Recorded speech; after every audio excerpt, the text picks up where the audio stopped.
So according to my computer, we have 1 minute until the beginning.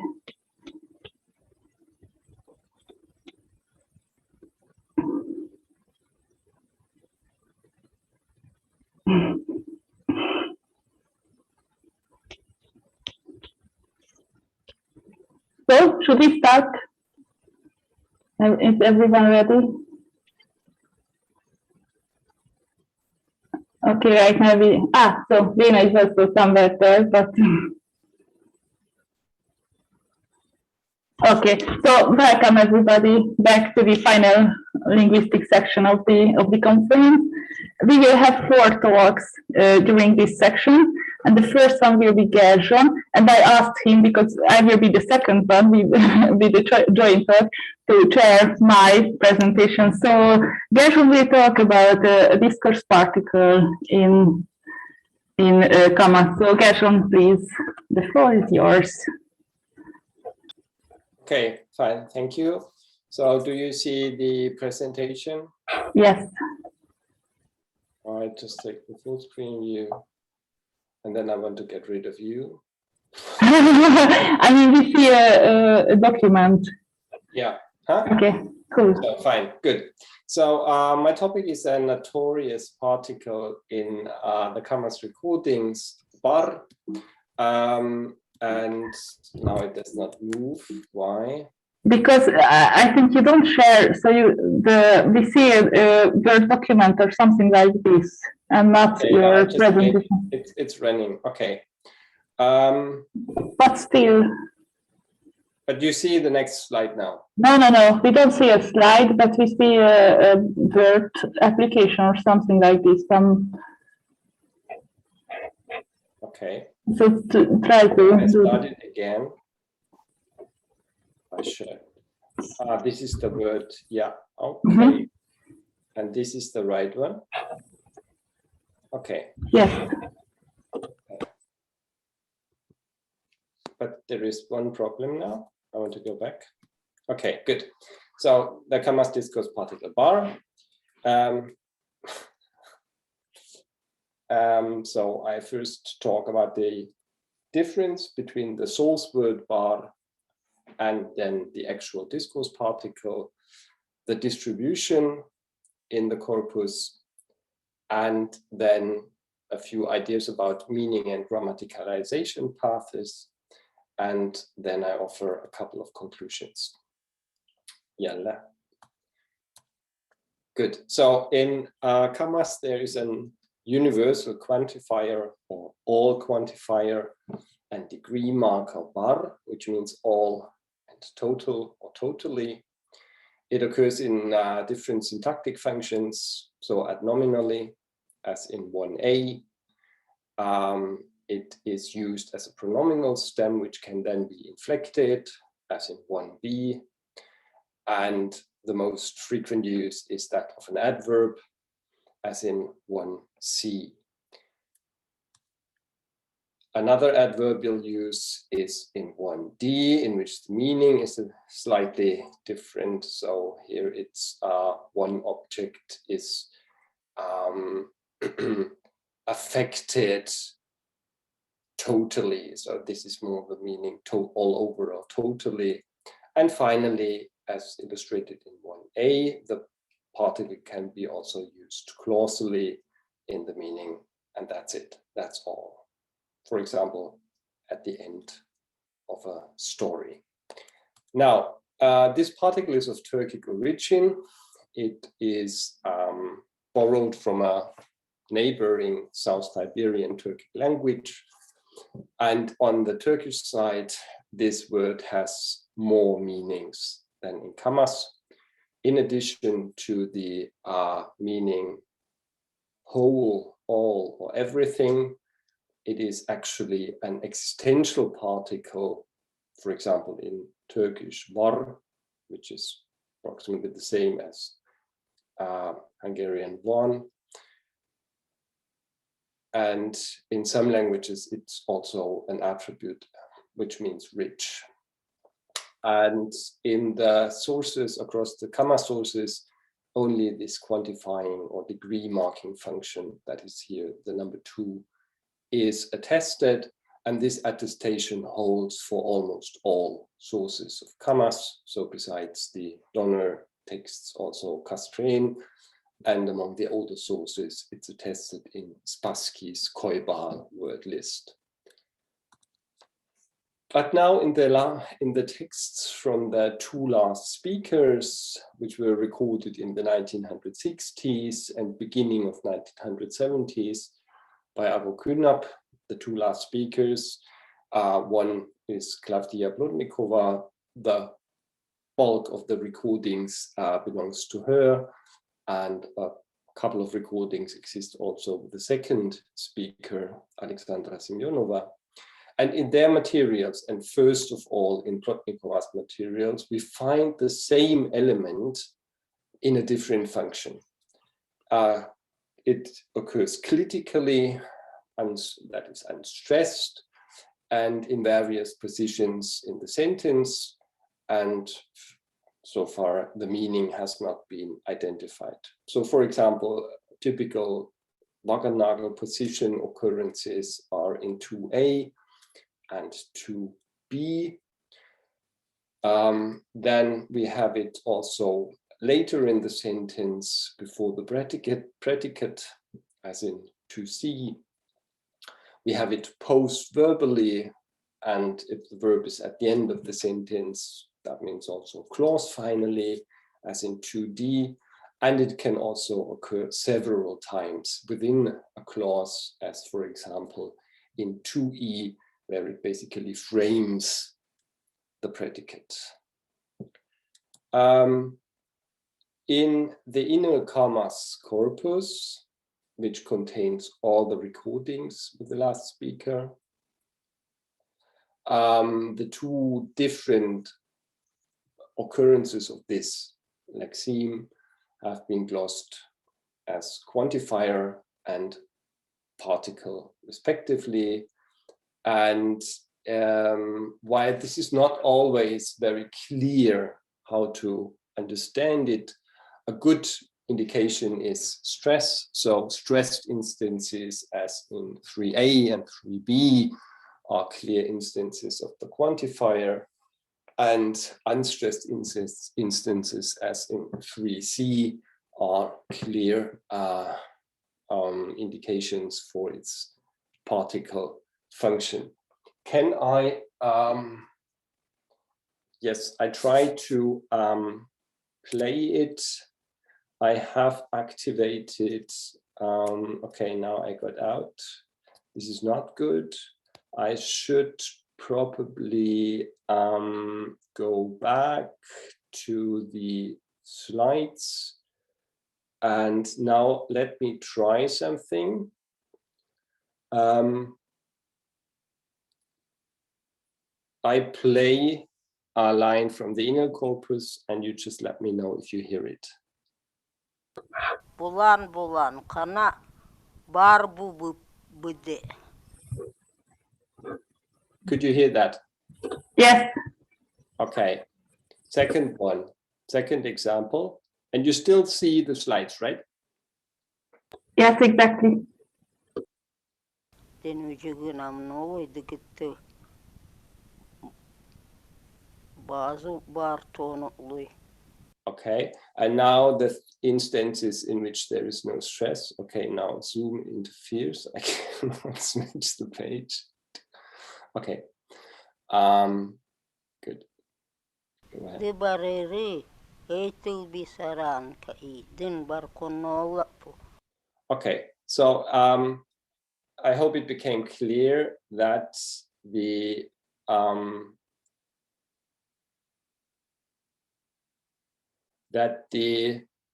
that stress makes a difference and helps to distinguish the two functions of bar. Now, distribution, so these discourse particle instances clearly outnumber the quantifier instances in the corpus. I found 878 instances, which are glossed as particle versus only 152 which are glossed as quantifier.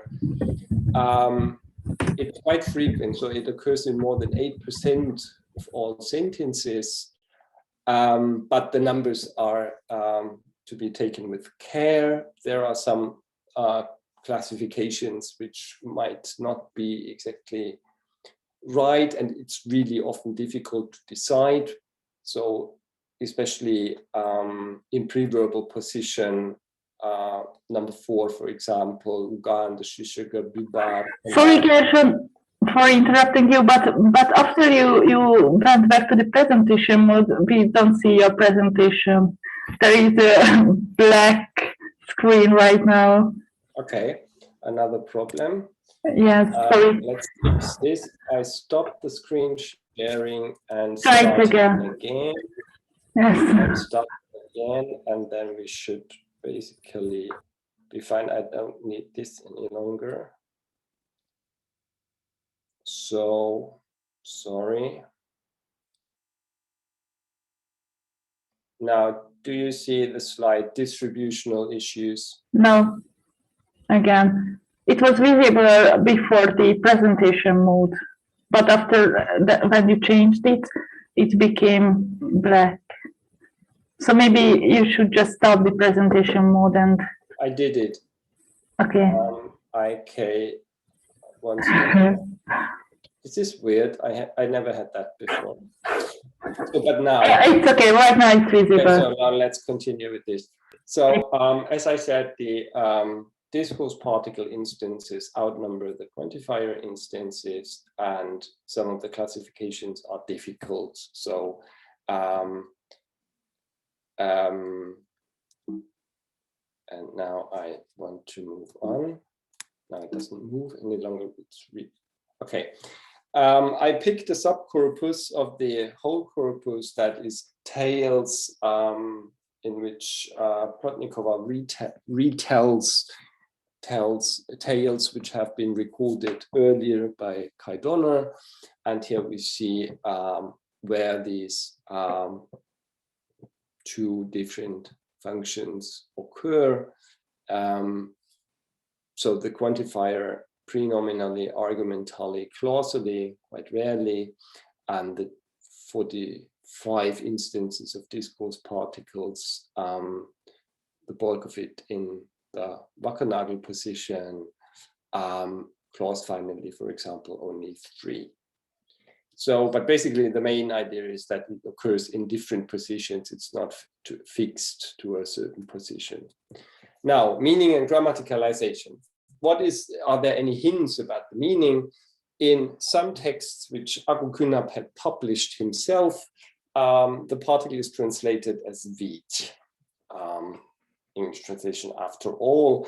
And this was taken by Janorik for his Hungarian versions of the text. We find the word bizony for sure. So one example is number 5, u nich wird mnogo konie.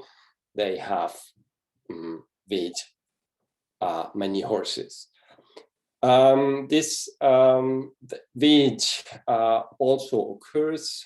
It's also the Russian vid also occurs in Protnikova's speech, but quite rarely. One cannot claim that she uses that often. So vid might be a candidate. But if bar really means vid, so what actually is vid? I considerably new treatment of Russian vid and similar discourse particles in languages all over Europe is approached by Panov, Vladimir Panov at Vilnius University in 2020, and 7 is such a comparison of Она ведь ничего не знает, sie weiß ja nichts, даю идея,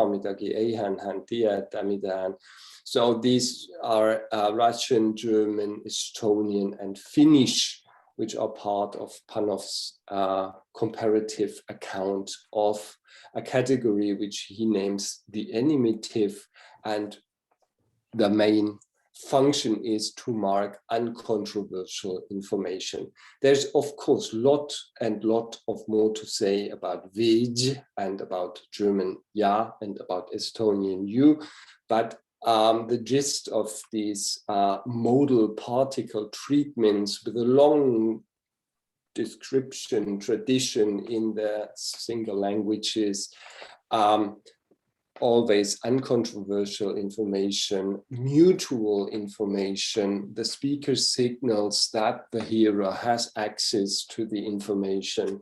This reoccurs in all the descriptions, and Panov is the first, I would say, comparative treatment of comparable set of modal particles all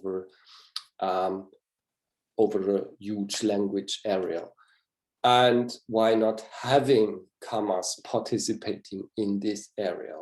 However, how to get from the source word to Vég, this is currently not clear, and I come back to Vég later, but I want to present first another grammaticalization path. It starts with the quantifier degree meaning of bar, all, totally. So that allows to compare it with, for example, Estonian täiesti, or in English totally. And English totally, the degree modifier and slack regulator, that has received a treatment by Beltrama in 2015. He calls that a speaker-oriented intensifier, which modulates the speaker's degree of commitment towards the assertion. And there are illustrative examples which show the occurrence of this marker totally in different environments. Now, that sounds attractive to start with the meaning totally, also for commas bar. So whenever you say something, the weather is nice, then Plotnikova says the weather is totally nice, just to confirm that she is committed to the assertion. She gives full commitment to the assertion. But there are several problems. So Beltrama shows that the intensifier totally is sensitive to speech act type. It's good in assertions as in 9a, but it's not working in imperatives as in 9b, or in questions as in 9c, nor under the scope of negation as in 9d. These are not good, not felicitous uses of this intensifier totally. Now, if you look in the corpus, then we see that in Plotnikova's use of this particle, there occur instances of imperative as in 10a. There occurs also negation as in 10b. So it's not very likely that the function is the same. More counter arguments. If something like täiesti or totally, or German voll, there's voll blöd, that this kind of emphatic function, that does not match with the fact that the discourse particle bar is unstressed, is clitic. And also some semantic cases we find in the corpus which do not really match with this semantics. So for example, 11a is good, but 11b compares the combination of totally and very, that would be very strange. Dami ugan, the kanambi babar, we froze very much totally. That does not, these are not well-formed formations.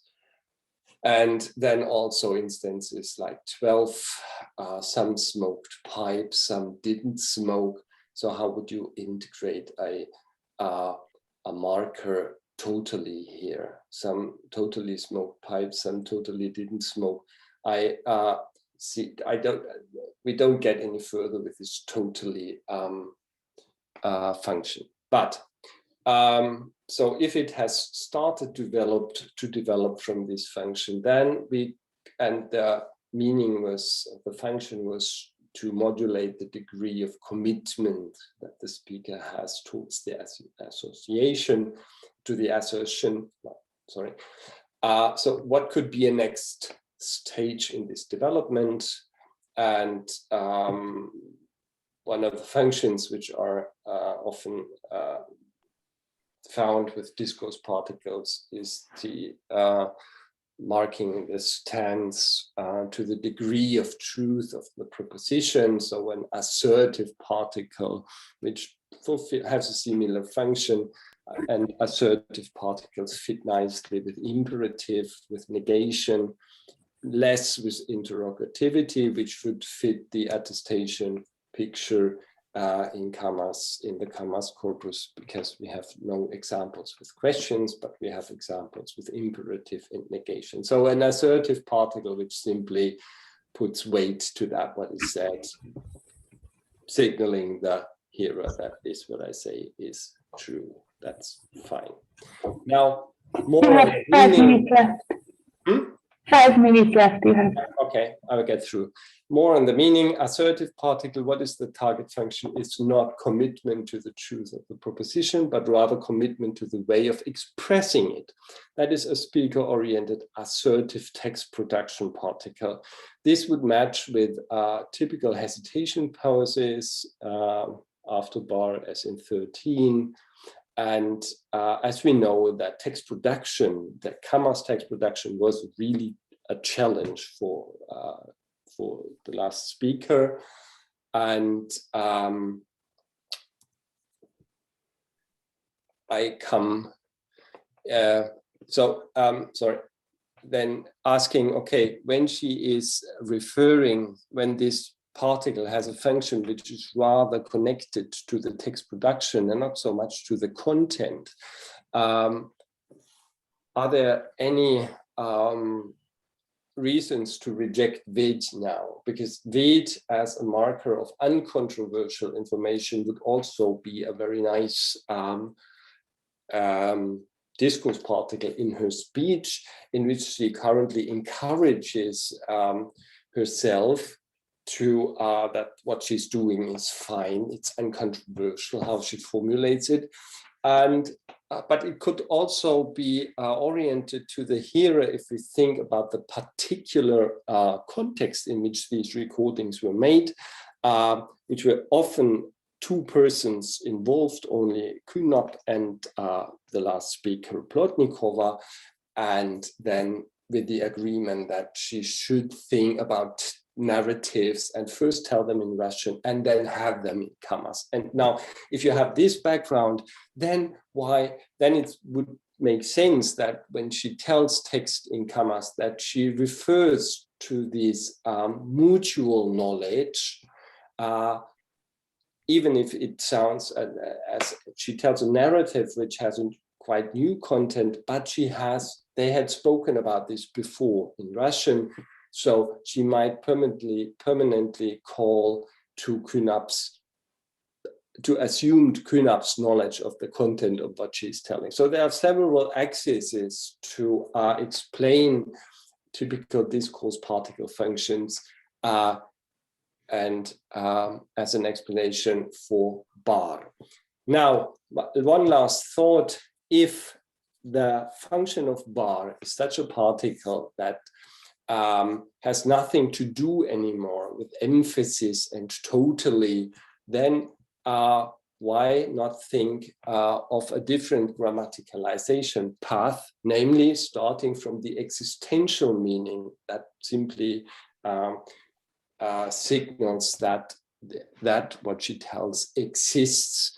So so far, this meaning has not been attested in commas. So as I said previously, it's only the quantifier degree marking function which had been borrowed, not the existential particle function.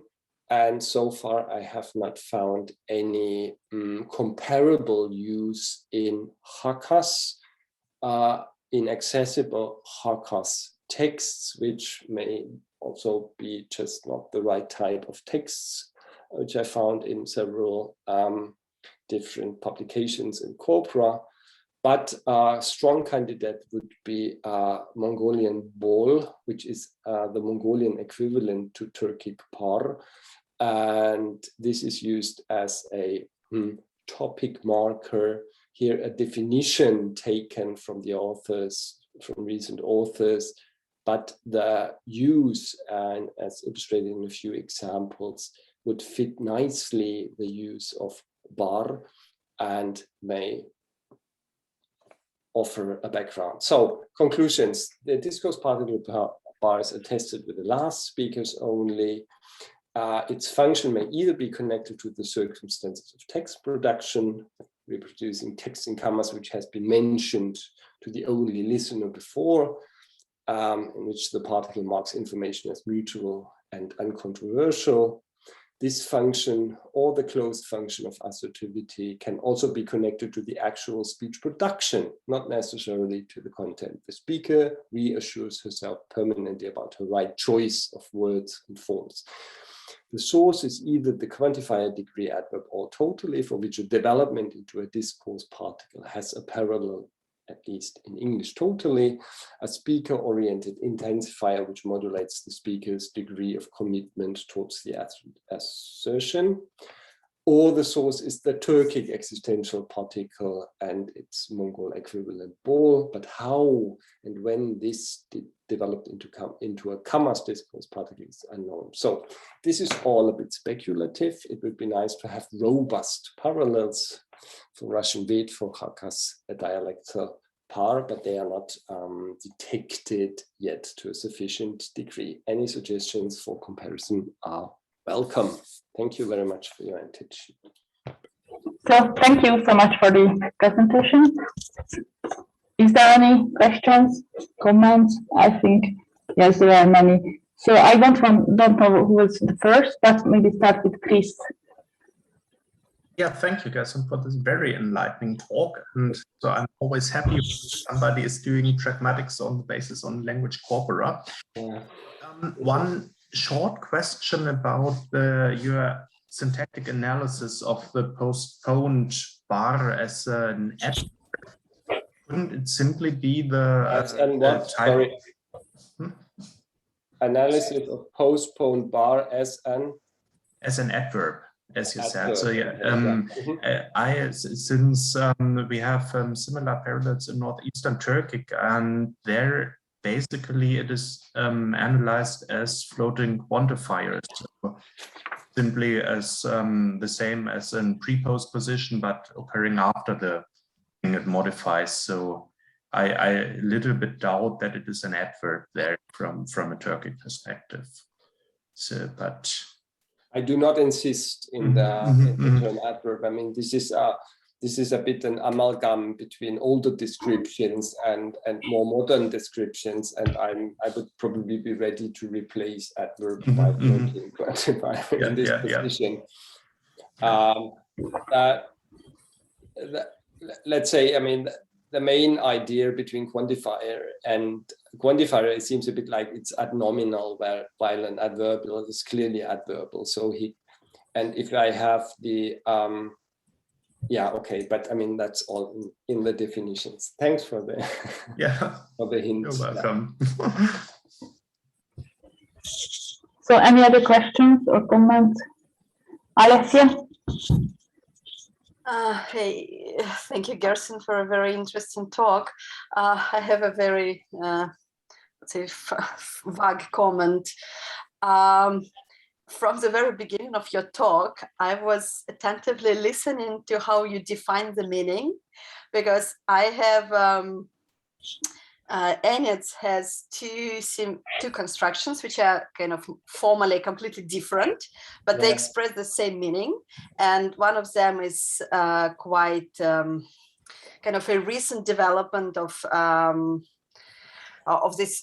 This is negative sentences which express positive meaning. I think Vale wrote a paper on it in Ganas and NENETS and NENETS, and he shows like kind of this is a development of rhetorical questions, but you see that this is quite kind of a recent development. And another thing which is also kind of rather recent is a combination of, we call it contrastive, okay, of a clitic, which is glottal stop, like ooh, and then it's a kind of incorporates into verbal person number paradigm to the extent that we kind of analyze it as a separate paradigm, but you can analyze it as a clitic involving morphophonology with the last. And again, the meaning of these forms, it also combines with a negative, it attaches to the, it can attach to the negative verb, and then there is no negative meaning, but just an assertion, but the meaning is very similar. I was just wondering that, very vaguely, that there was some meaning that had no means of expression in these languages, and so the different languages develop different ways of expressing this missing feature, which for some reason was kind of was good to be expressed, and they didn't have anything in common in the beginning, and so they started developing different means, borrowing like in commas, or developing some from kind of syntactic structure. So this is a very vague idea that this meaning needed to be expressed, and there was no original kind of Samoyedic way, proto-Samoyedic way of doing it. But I mean, this is this let's say this marker of uncontroversial information. This is a good candidate for a universal, that we find something like this in all languages. Yeah, but why they are kind of newish in these languages? This is the point is how newish are there? I mean, it's the way to talk. I mean, it's a more relaxed way to talk, which has been recorded. I mean, for commas. So basically, I mean, even if Plotnikova tells a tale, which has been recorded by Donner earlier, so it's basically the same tale, but she tells it in a different spirit. This is a different situation. I would say she is more relaxed about. It's not that formal, the situation, and it's not that formal, the text, and so more colloquial speech elements come in. And this like in NENETS, you would not find these forms, or rarely find them in narratives, but they're a lot used in conversations, like in, so as you say, kind of colloquial. I mean, that is also, that basically is also an explanation of the Kammas part, that these narratives are basically a conversation, because she has this recorder, and the text she's producing refers to their mutual knowledge, because they had been discussing this before, and that makes these colloquial elements come in as one explanation. Yeah, thanks. I keep thinking about you said. In Tundra and NENETS, and Tundra and in Forest NENETS, or just let's see. Yeah, we will meet. I mean, it would be nice to meet at some point and have more discourse particles brought up and explicitly talked about. Okay, we are over the time, right?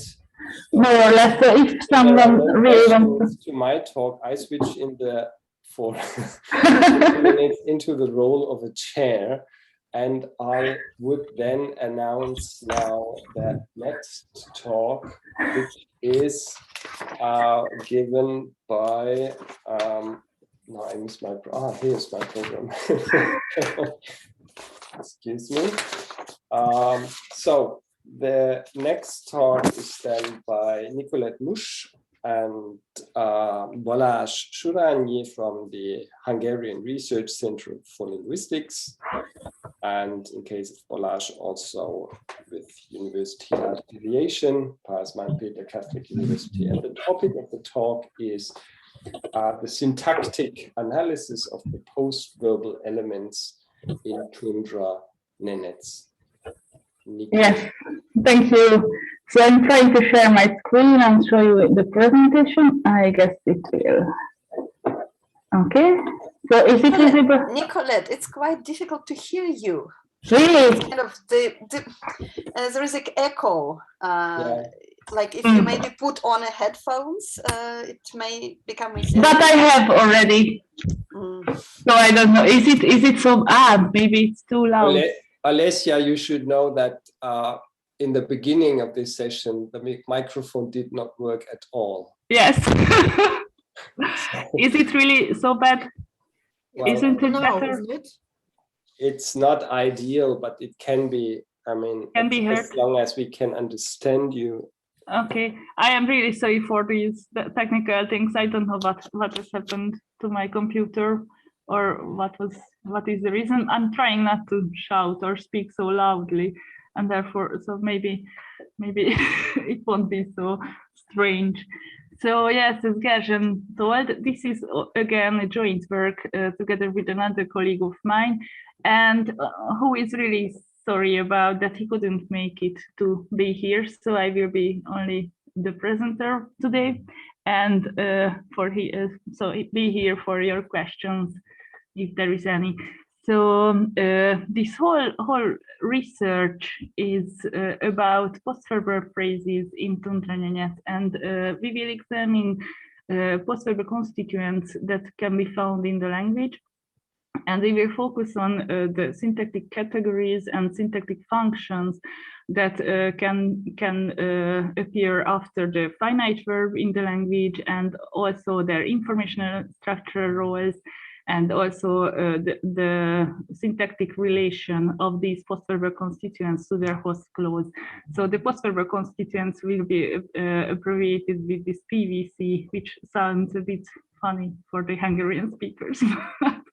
So the story behind this whole research is that it is really well known that in the Aboriginal or indigenous languages spoken in Siberia in the north, there is an ongoing and quite commonly observed basic word order change in which the languages that were originally were rigid verb final languages started to shift to an SOV language, or rather an SVX language. So this change is already reported in the literature.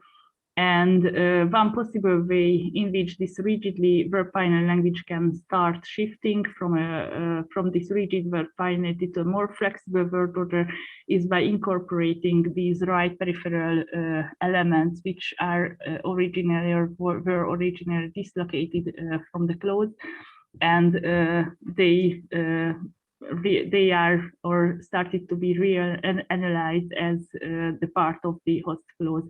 And therefore our general question within the frame of this research is whether Tundra NENETS can be classified as a not so rigid SOV language, or what is happening there in NENETS. And again, this is only a pilot study because we have the only one and the same speaker, but we start to put up our tests for a field work, which we would like to take when the situation will be okay for doing field works.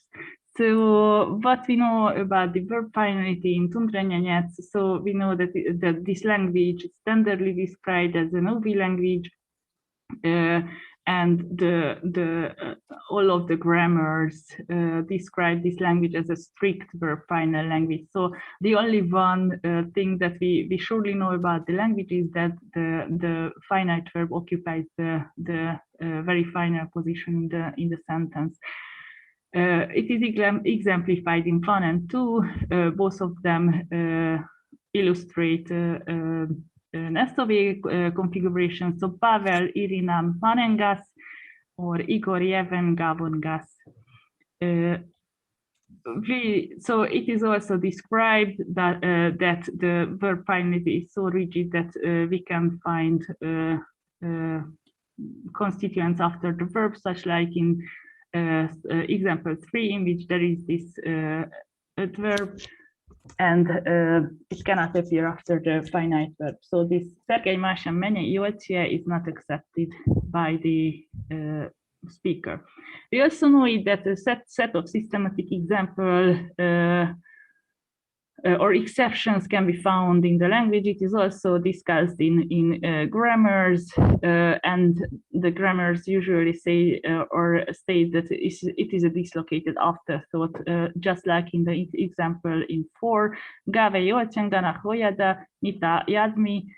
So after a while, she found them, the footsteps of her relatives.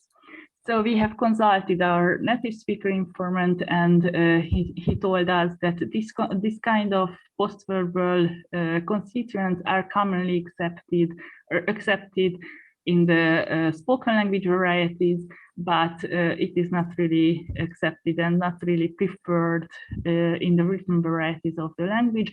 Our theory behind this fact is that this is probably due to some really strong prescriptive norms that regards the written language, but we cannot be sure.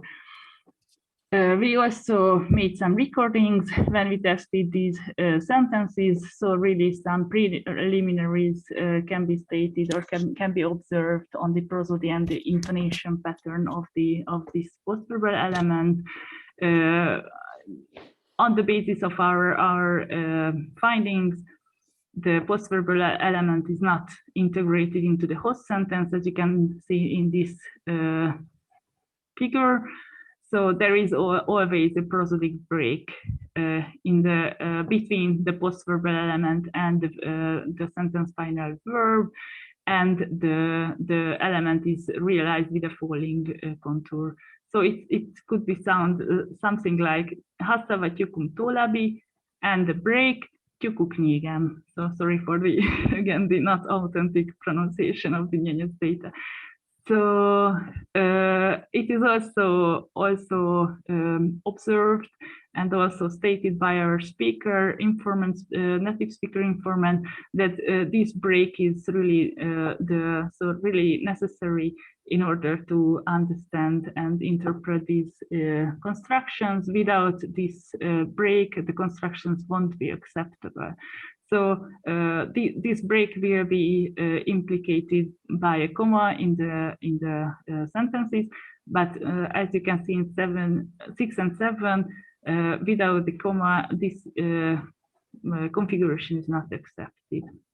But we started to systematically test the syntactic category and also the function of these post-verbal elements. And what we have found is that the arguments are allowed to appear post-verbally, so there is no restriction regarding the syntactic category or the syntactic function of this post-verbal element.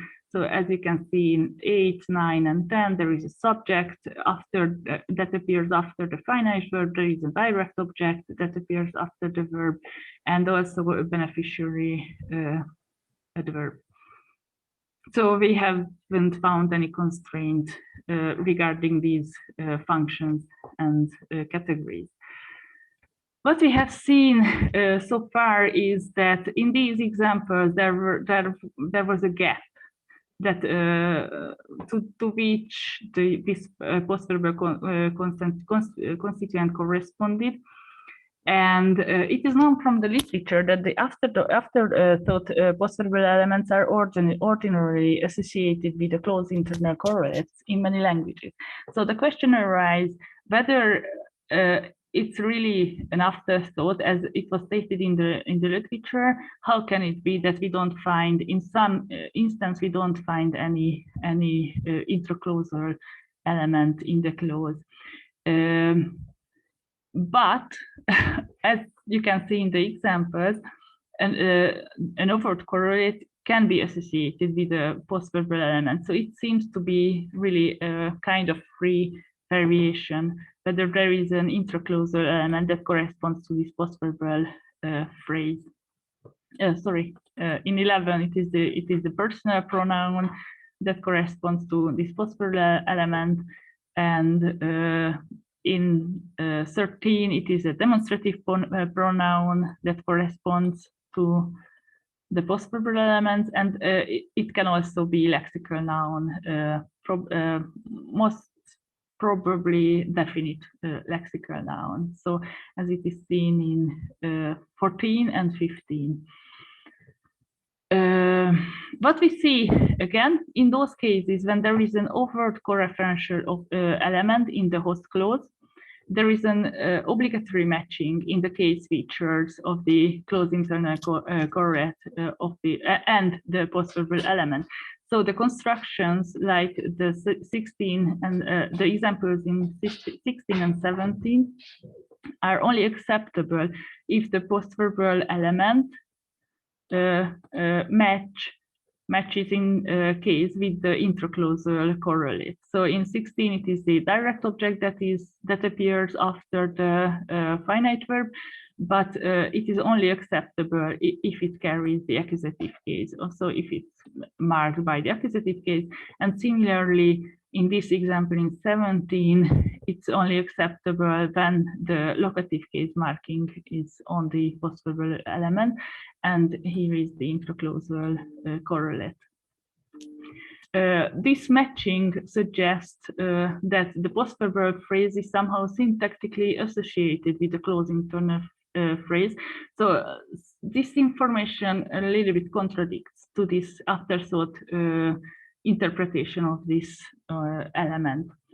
So let's see what is happening when we have no clause internal correlate. So it can be so far that there are two types of postverbal constituents in NENETS.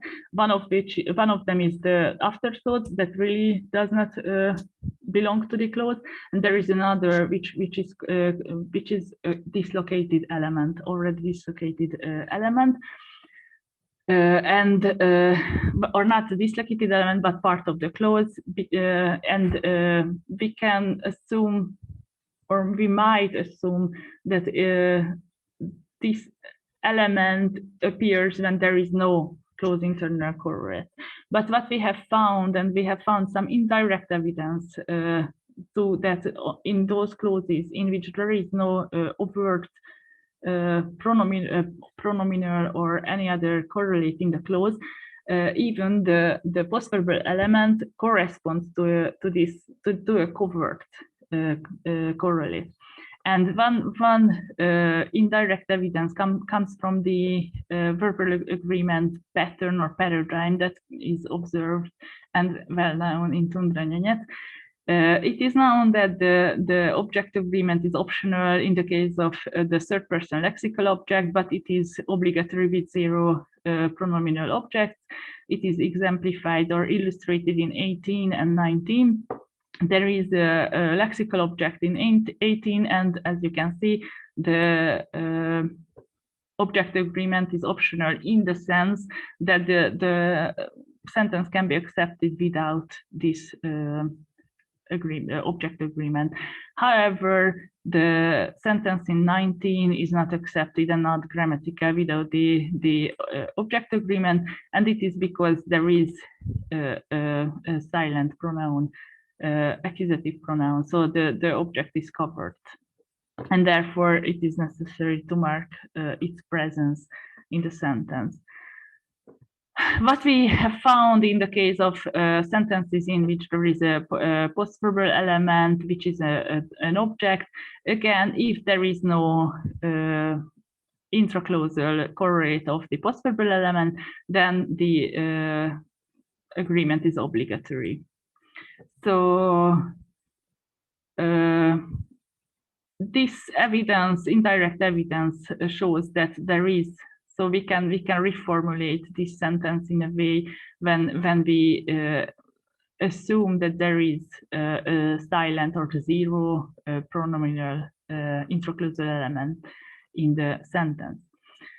There is also an alternative explanation for this pattern that we can so we have to consider at least, but we will see that we excluded it from the explanation. It comes from the topicality. So we also know that the topical objects trigger agreement on the verb in TUNDRA NENETS, and we can assume that all of these so these configurations are accepted because the postverbal object always has to be topical in the sentence. This explanation is slightly supported by the fact that non-referential juncts like quickly or very much cannot appear after the finite verb. So we could accept it, but then we should assume that all of the, so not only the object, but all of the postverbal elements has to be topical. And we have found some examples that contradict to this assumption. So a postverbal element can also be informationally new in like in the sentences in 24 and 25. So this I want ice cream, chocolate one, or I was born in a tent in the tundra, close to Nyájtó. So these are informationally new information and not topical. And we have found that the postverbal object can also be an information focus. For instance, in 26, when there is a question, who reads a book or the book, and we can answer it in a way that he reads a book or the book, this man. The assumption that, so if we get back to this, to the analysis of the postverbal element or the postverbal object, and we assume that it is not internal to the clause, we can also find another confirmation from this example. So we have found that it cannot function as a focus when there is no overt object correlate in the sentence, and this explains this pattern can be explained only if the so we know that the focus needs to bear main stress in the sentence, and if the postverb of object focus was internal to the clause, then it would satisfy this main stress requirement. But the fact that there has to be an overt correlate in the clause shows us that it is not integrated, syntactically integrated in the host clause. So therefore, in all of the cases, we assume for a covert pronoun in the sentence. And there is also another conclusion that follows from this, so if we assume that the overt correlate is obligatory when it is new or focused, then we can assume that if the correlate is 0, then the referent is given in the sentence. But the pronominal correlate does not have to be silent in those cases when it is given. So it is not the case that if it is given, then it is always silent, and if it is overt, then it is always focused or emphasized. It is exemplified in 28 and 29, and what we have found and observed that these configurations can both accepted, and there is no difference or obvious difference in the meaning. So whether there is an overt correlate or a covert correlate in the sentence. So if we really quickly sum up this part, what we see is that there are postverbal elements that always have a correlate in the sentence, which might be optionally overt or covert, but they must be overt.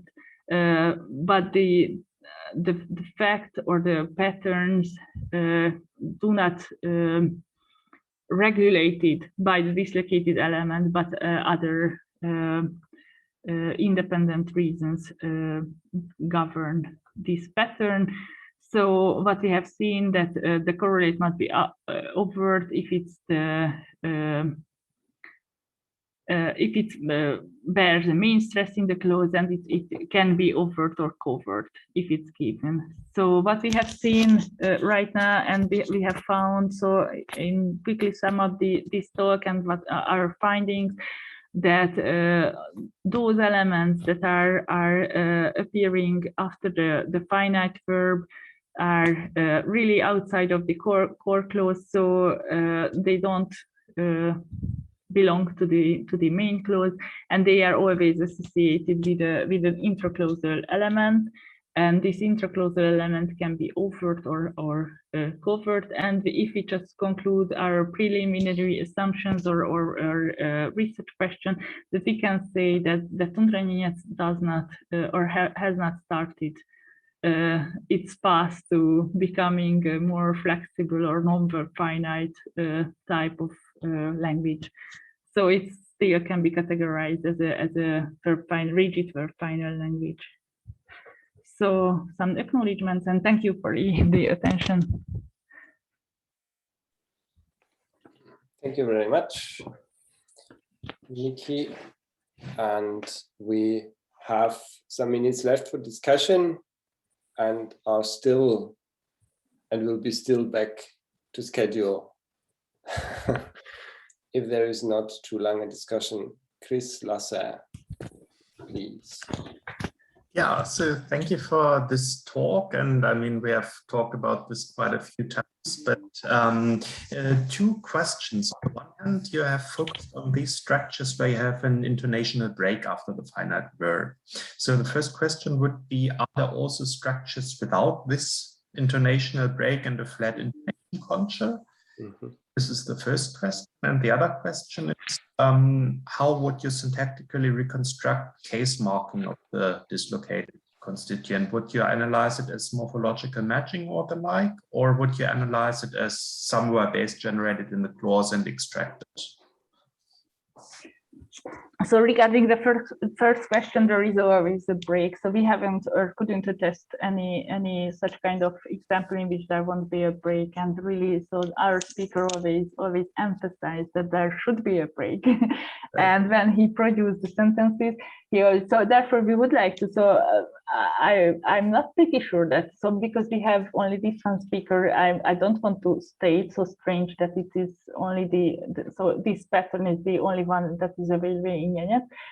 So it would be nice to construct such kind of examples and find speakers who listen to these examples and try to test these prosodic patterns in this way. But so far we have found only this pattern. And the other one is a really really tricky question, because so this pattern does not fit to the analysis, because if it's not the part of the clause, then it does not have to bear any. I mean, for instance, in German, there isn't any matching with the after, so which is really an afterthought, at least in gender. So therefore, I have tried many suffixes, but.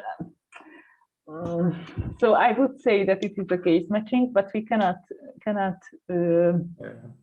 I mean, we cannot explain why is it. Well, if I very shortly might say something about it, I also think that it is rather morphological matching, and yeah. Good evidence could be those examples where you don't have the same lexical item, but where you have this a PP with there, and then you have a clarification with the same structure, but another lexical item. So this would be a good argument in favor of matching. Yes, exactly. Yeah. So you have to somehow refer back to the host sentence, and therefore it has to sign which part of the sentence so you want to clarify or something. Yeah. Thank you. Thank you. Masha Prikina has a question, please. Yeah, thank you for your talk. Did I understand correctly that these postverbal elements don't have the intonation common for the focus? And my question would be then, what kind of intonation do they have? What kind of stress? Yes. So as I said, I don't. So we have only this one speaker, so I don't want to make some strong conclusions from this one pattern. But what we have found is that it has a falling intonation contour and the kind of, so, but it's not a pitch accent, so it's not really high. It does not start from a really high frequency, but it has a falling intonation contour and not a rising one. And so I can show you again this figure. So I'm not really really trained prosodist, but as you can see there, so it seems that the end of the clause has a rising contour, and there is this break, and then this, and yeah, there is this really high accent. Yeah, So, actually it's very high, so it's yes, quite like the focus. Or... Yes. And so when I think of Russian, I'm not a specialist at all, but I would think that in Russian, in such constructions, we would have this kind of focal intonation. But really, we haven't set up such kind of test that would really focus on the prosody. But it's a really good question whether this the end of the host clause as well. Why does it have this rising ending? Because it would show us that the sentence is not finished yet. So that's a good question, but I'm not pretty sure that I can really appropriately answer it. So we have seen some patterns, but thank you. Thank you. I see Sasha has his hand up. Yes, thank you. I have just a small clarification question on this intonation graph that you just showed. Do you also hear this very high tone in the second part? Because you need to take care that it's not an error of the pitch detection, because there can be jumps for an octave in case of an error. So this just looks very high. Thank you. Yes, that's right. So I can share again and show it again. So I hear something, but the problem I think with this example, and therefore we have to carefully set up another example, is because it's this cuckoo, which it can be that he wanted to somehow concentrate on the break, and therefore he made this. But yeah, so it seems really high. I mean. Yeah, so really? the smooth movements look quite okay, but this jump on the syllable is a bit conspicuous. Yeah. So just maybe needs to be checked with the sound. Yes. That's right. Yeah. Thank you. Okay, we should basically continue, but one short question. Can you, I saw in your example, there was this example, I was born in a tent at river. Okay, I was wondering, I mean, what does count, what all does count as a post-verbal element? If it's a very clear case if you have a placeholder element, pronoun or whatever in the main clause, and then we have a specification of the first element. But if I add information to a full noun phrase in the first part, so I was born in a tent, and then comes another local specification at the river on a summer day at 3 o'clock in the morning. How do they all, is that the same class of post-verbal elements for which we may expect the same restrictions or non-restrictions? I think so, especially in the case of this example. So it's a typical example for the afterthought elements that clarify or add some information to the sentence.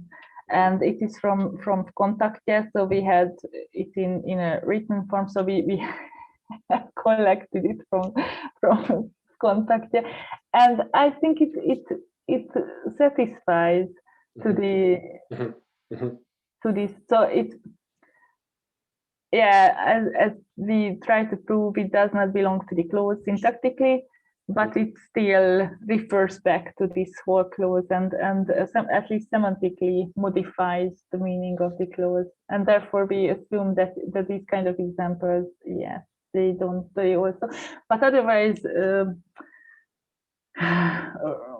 given that it is an adjunct and a locative one, I'm not pretty sure that we can assume for a silent pronominal correlate in the sentence. Yeah. Exactly. So that's right. Exactly. Okay, I think this talk is over. Take a deep breath, and I hand over chairing to you. I hand it back to you. Okay, thank you so much for having me out. So, and thank you for the questions and everything, and the comments as well. And our next speaker will be Tapani Salminen, who will talk about the unstressed so the synchronic and diachronic aspects of a non-initial or unstressed vowels in NENETS and also in Samodiysk languages in general. So Tapani, please, the floor is yours.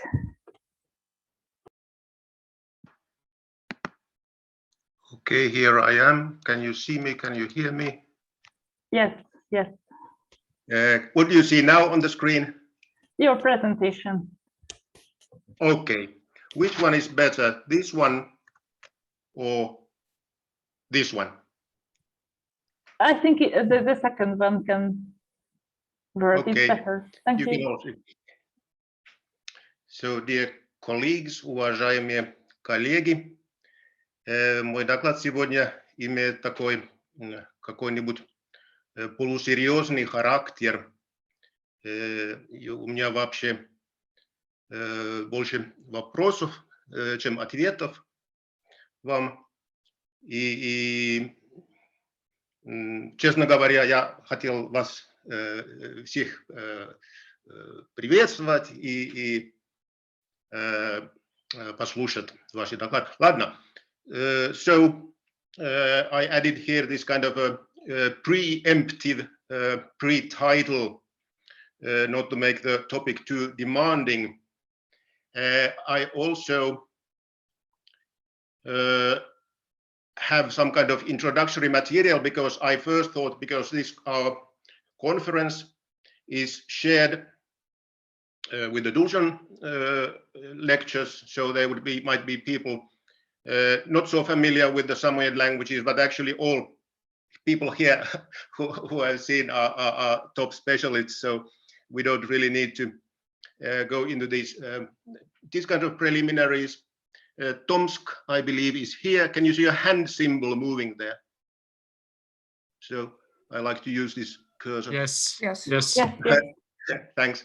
So the map here is just a few words about, is obviously anachronistic, because here you see the NENETS languages in particular are confined to single villages, while at the time when Jurats and Mator in particular were still spoken, obviously the language areas were much wider and so on. But we can move on. Here we just have some abbreviations and the basic taxonomy of the Samoyed branch of the Uralic language family. Tundra and Forest, Tundra and Forest, NENETS, clearly two distinct languages, well beyond any issue on the boundary of language and that. The Selkuk language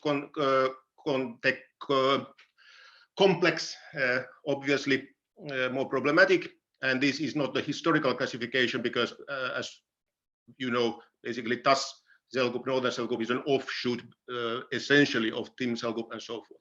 But that does not need to concern us today. Okay, there's a historical map, which you know, the basic map from Dolgi, and here the same abbreviations. That's the main thing here. And again, for non-specialists, some basic taxonomy and chronology, obviously very, very approximate again. This is something more important for our topic today. This is the, so as Juha puts it, I refer to most people by their first names. This is some kind of Finnish cultural imperialism maybe, but don't be offended. For instance, in this traditional division, we know, for instance, especially the position of Mato is absolutely wrong. Jarmo, another leading specialist in Finland, Alatalo, he would not hesitate to talk about Mator as a northern Samoyed language, which was actually, Helsinki is an exception. Helsinki I will refer to by surname. Helsinki actually gave a presentation in Helsinki about the position of Mator many, many years ago. And his conclusions are basically, well, obviously the same.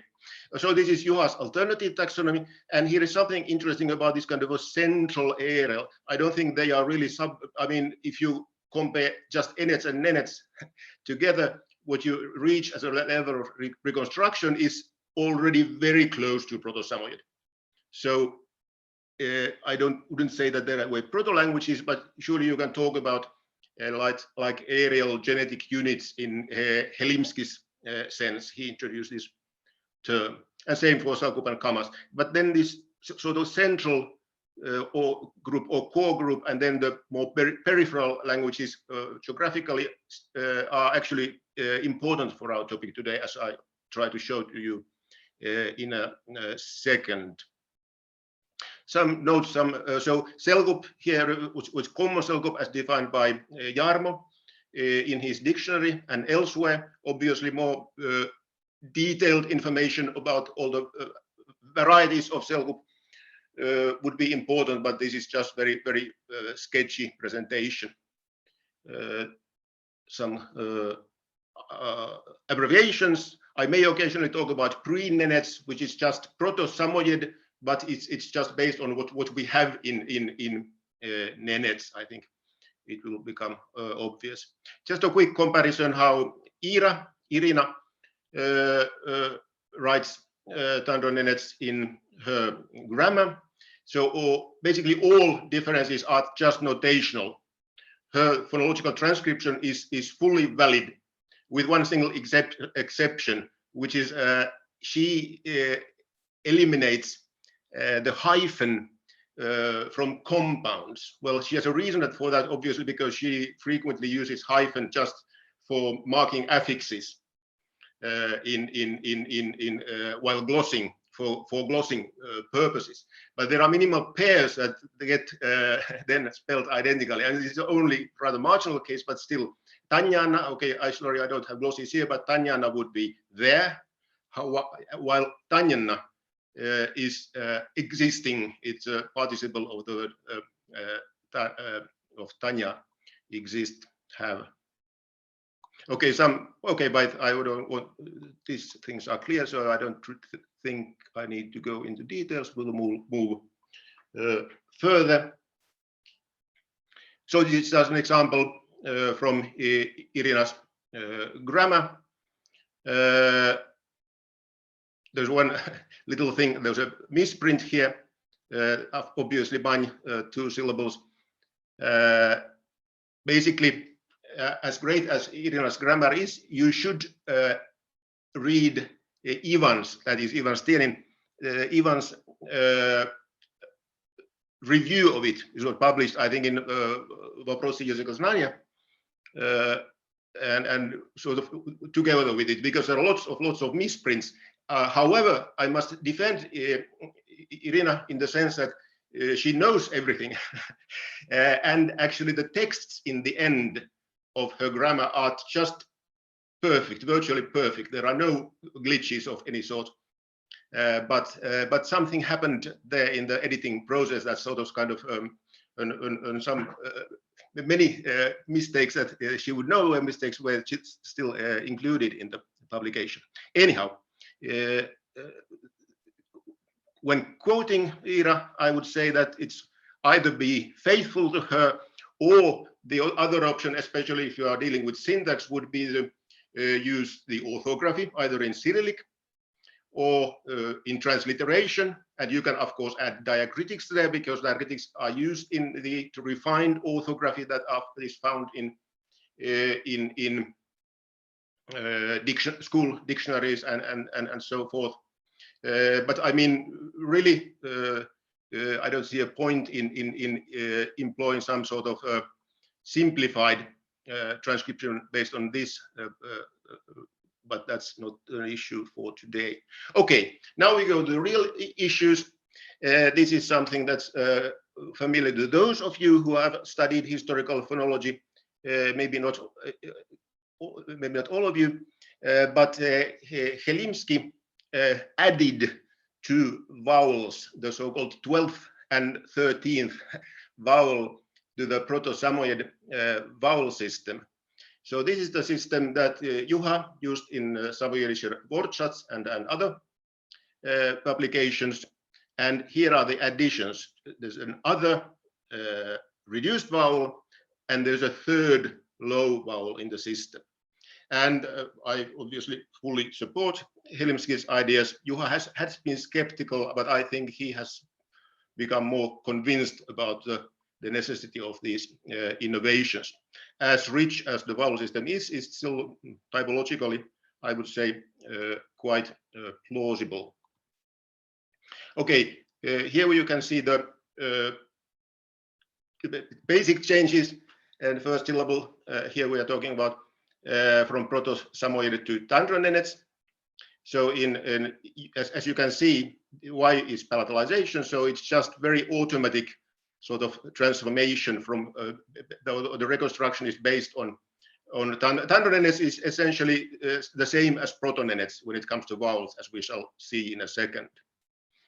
And here there are differences. The difference, the basis for Helsinki, of course, was that these E and E, which merge in NENETS and actually in all other branches, sub-branches of the Samoyed branch, except Nganasan.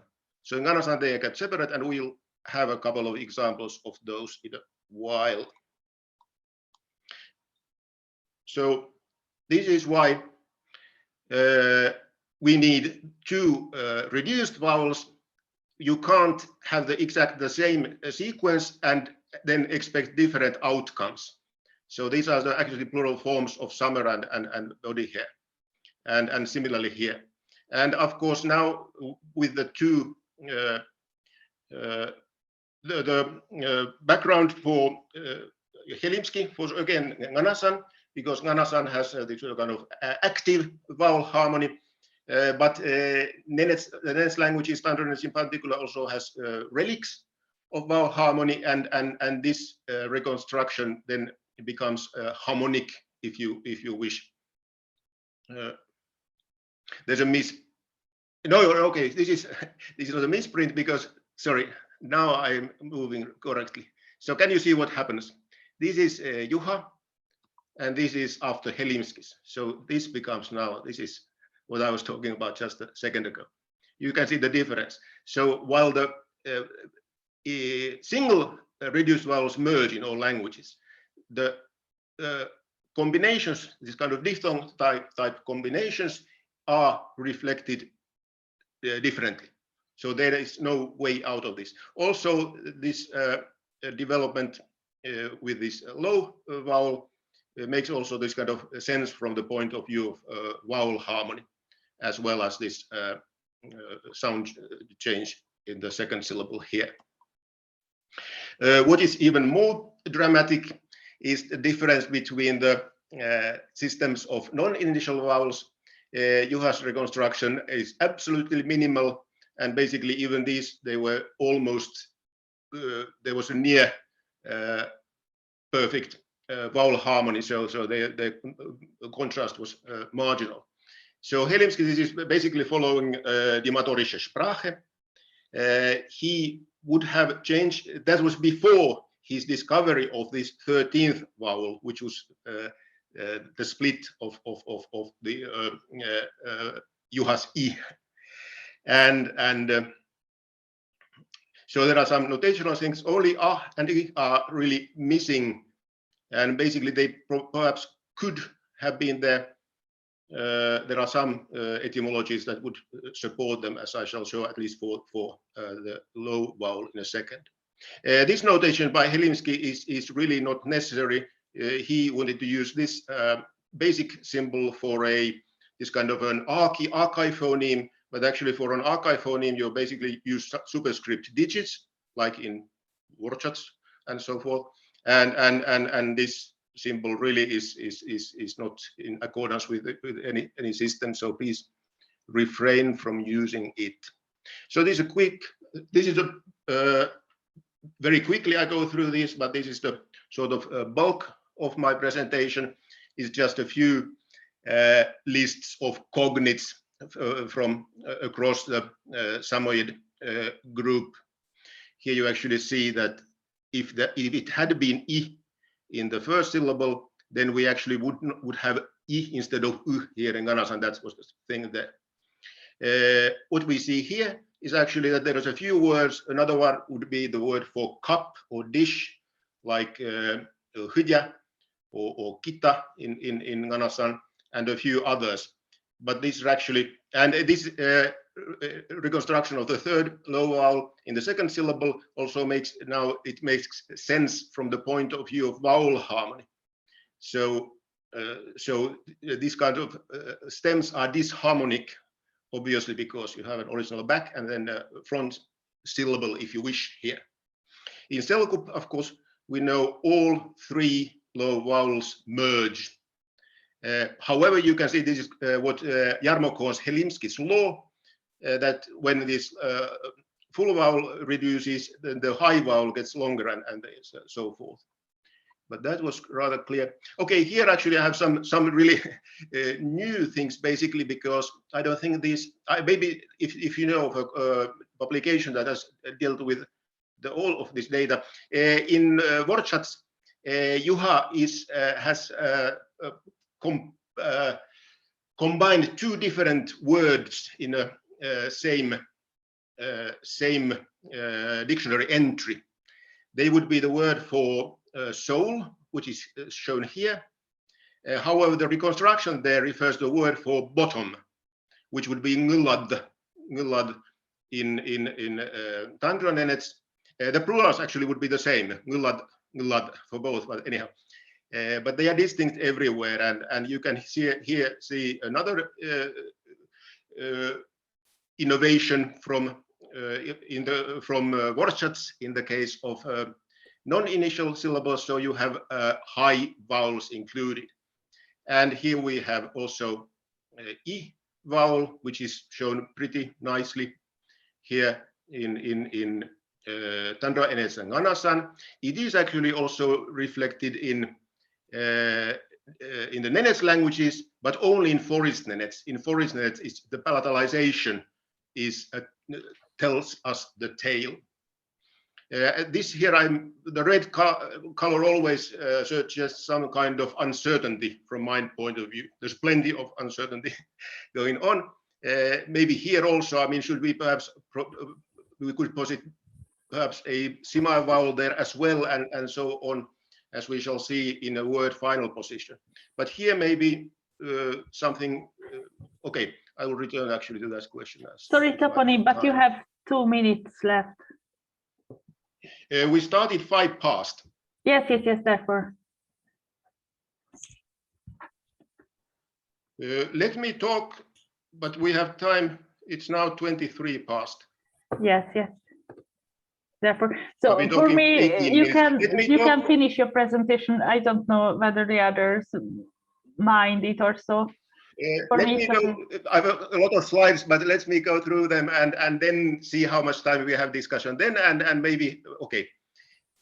But again, I will just very quickly go through these slides. I was going to do that in any case, okay, but under the circumstances, for sure. Yeah, okay, thanks. So this is a well-known, somebody's microphone is open. this is a well-known pair of words where the Juha's reconstructions don't give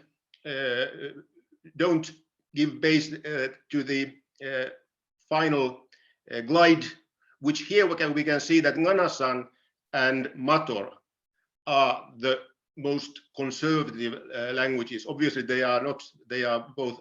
They are retentions and not innovations, but still they are conservative. Are all the other languages? Something is probably shown in the commas. Gerson had both in one publication, but it's a question about whether there is actually an a contrast.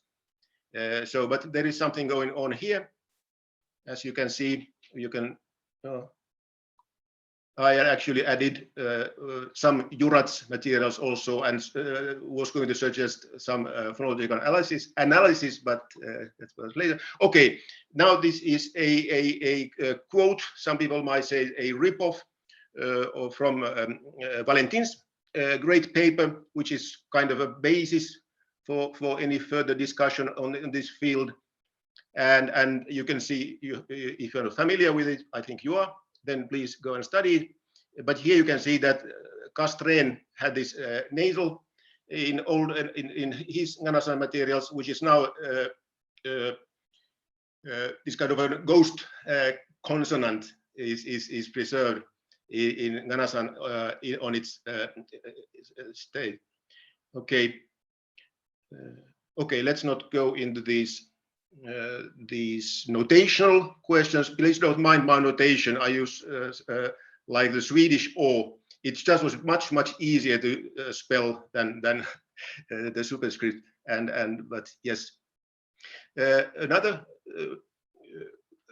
case where Mator and Nganasan are the most conservative. Here you can see actually from the gradation and from the allomorph of the third person possessive suffix that there is this ghost consonant effect going on. And we have here in Mator, we really have a consonant. The commas form, sorry, there's no something like early snow in the autumn.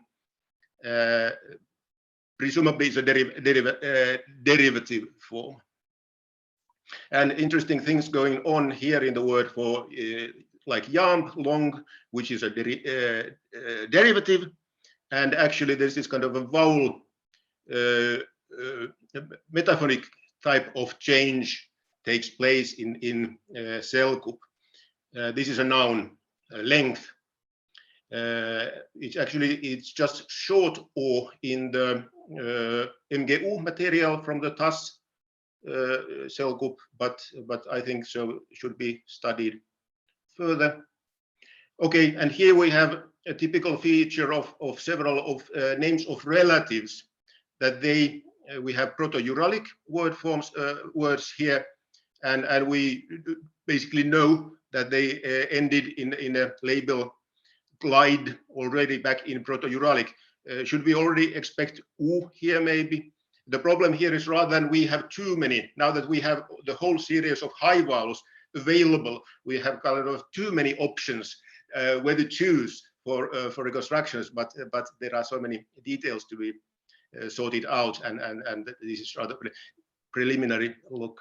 This is just a comment maybe from what we talked about Olga Anatolievna's speech this morning, our time, because I think it should be now established that this reciprocal connective suffix has an exact cognate in the Finnic languages, and it's rather strange because this form would in Finnish be kalykset, so it's so similar, and so I think that Haidu has talked something about the diminutive suffix with the nasal.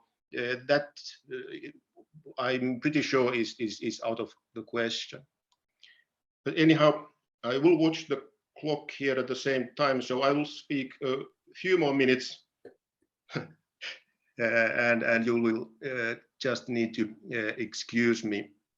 Another Uralic word, but not widely distributed, so it's only found in NENETS and commas. It would be interesting to see what what the gradation would look like in Nganasan, because this is a back vowel, this is all front vowel, they are synharmonic words, unlike in from the NENETS point of view, Sario, which obviously is this harmonic, but here we have strong grade all through. And here I'm not sure, but somebody will. I didn't find the possessive form for this one. Okay, I just mentioned that maybe in Kamas there is a schwa, because Gerson had this one spelled all together without any vowel here, and in another place it has a hyphen. So the hyphen is a compound. Obviously, it's a compound or derivative, but in the old Koibel materials there's a vowel there. But let's not go into that. Okay, my main point here is that all the vowels here are written with a red color, if you can see it. It's just I have thrown in some vowels that seem to match. It's not systematic. I still needs a lot of work.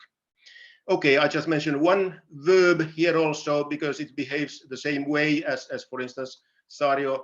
Soratu, right, would be the third person form here, and this is the dictionary form. So it's not ja, allo, morph, but just there was variation in some forms. This is presumably an analogical form. Then I assume, at least, because Castren seemed to have this nasal element also in this. We don't have it from this word from Mator, so we'll move. Okay, and some I'm getting pretty close to the finish now. Just some rather random examples also. Here we have this a vowel, which seems to be a regular cognate for these. This word may be unrelated. I mean, some sort of central parts of this TUNDRA NS word seems to match, but not the beginning or neither the end. So who knows? But still, my conclusion here would be okay. And some strange things happen here. I mean, the reconstruction is traditionally both everywhere. It has a low vowel. However, both TUNDRA NENETS and Nganasan, presumably, if I put on the right form, have this kind of a reduction going on there. There are other words like the rhyme word lijank would be TUNDRA NENETS for beaver and so forth. And here we have a nice case of a in Selkup, which corresponds to this harmonic words like ngörjo, so back, and jo here.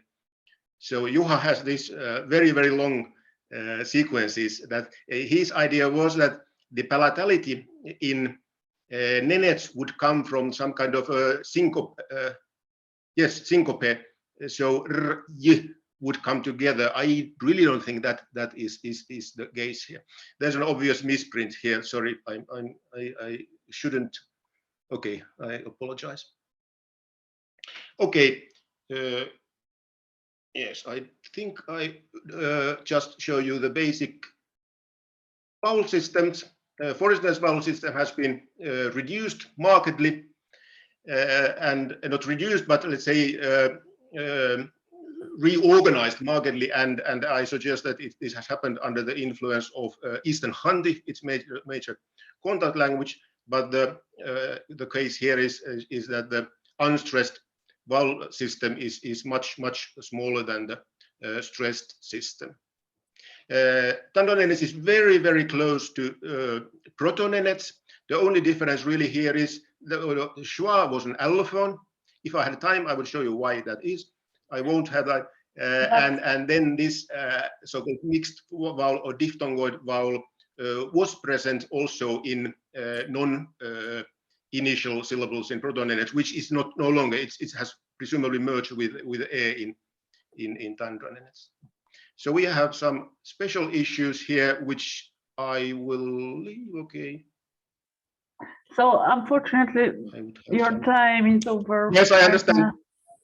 Yes, it always happens to me. I'm always worried that I won't have not enough material for a presentation, and I've always been wrong, and I never learn. But still, okay, you can see basically what I had here. And this is the Selkup vowel system, and there were some few words about NENETS, and these are very detailed questions, so we can actually as well leave them as they are, and you can take a quick look, and I will finish finish here finally. Thank you so much for attention. So thank you for the talk, and sorry for this short interruption. So does anyone have any questions?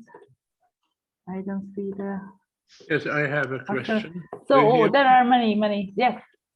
Yeah. Well, just I don't want to use much of our time, but I agree with many things Tapani just said.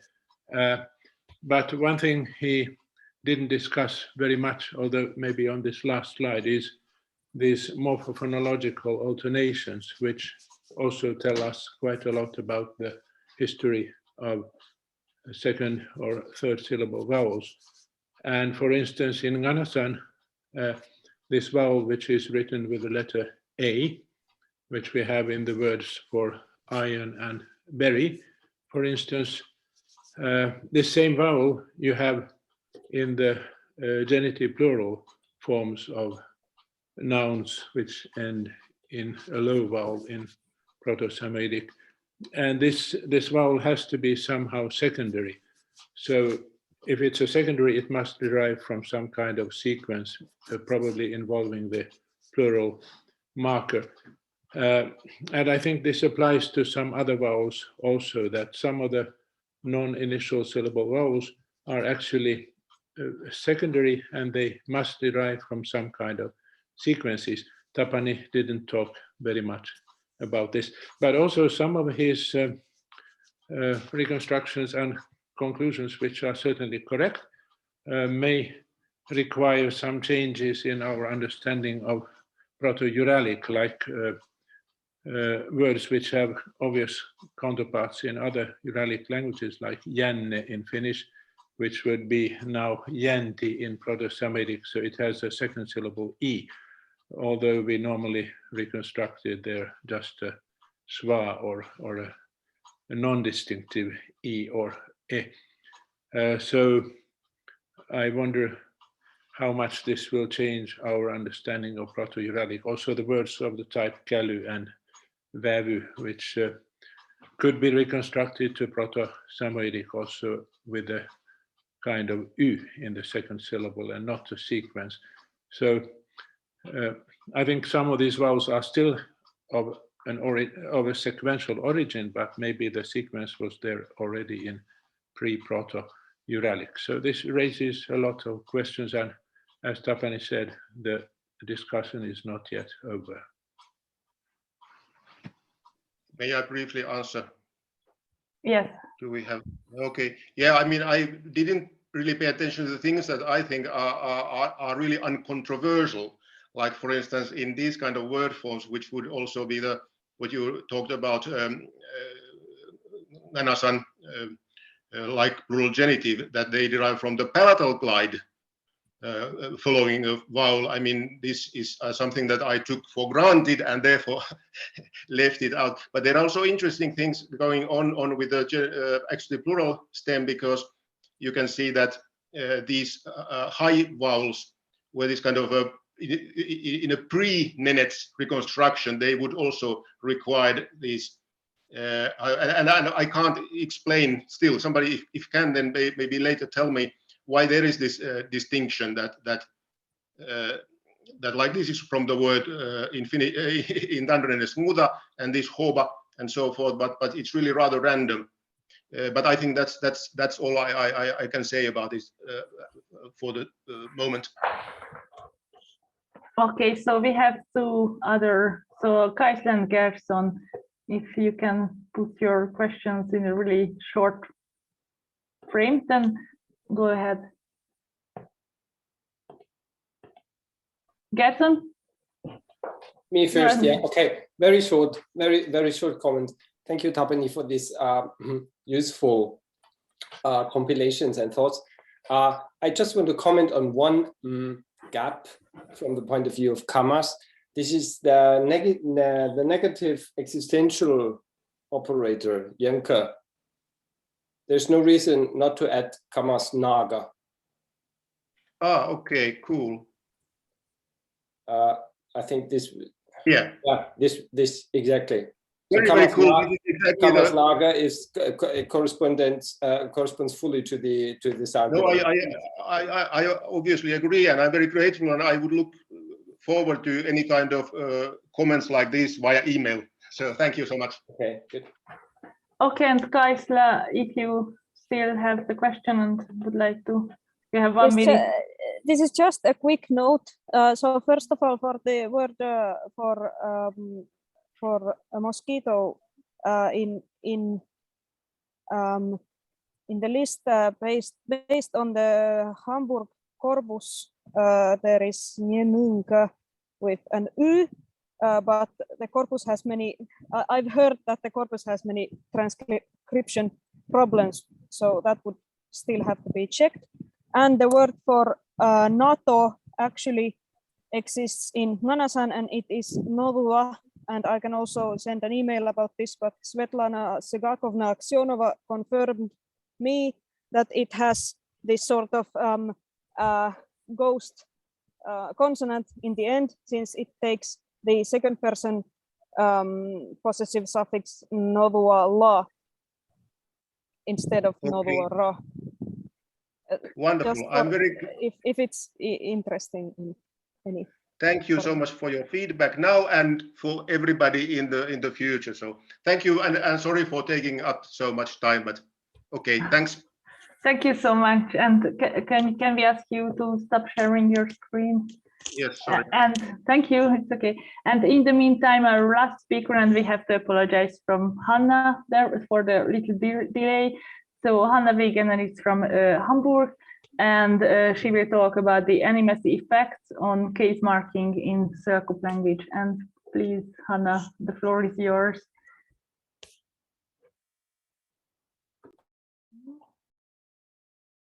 Yes, thank you for the introduction part. I'm going to make this a little bit larger, hopefully.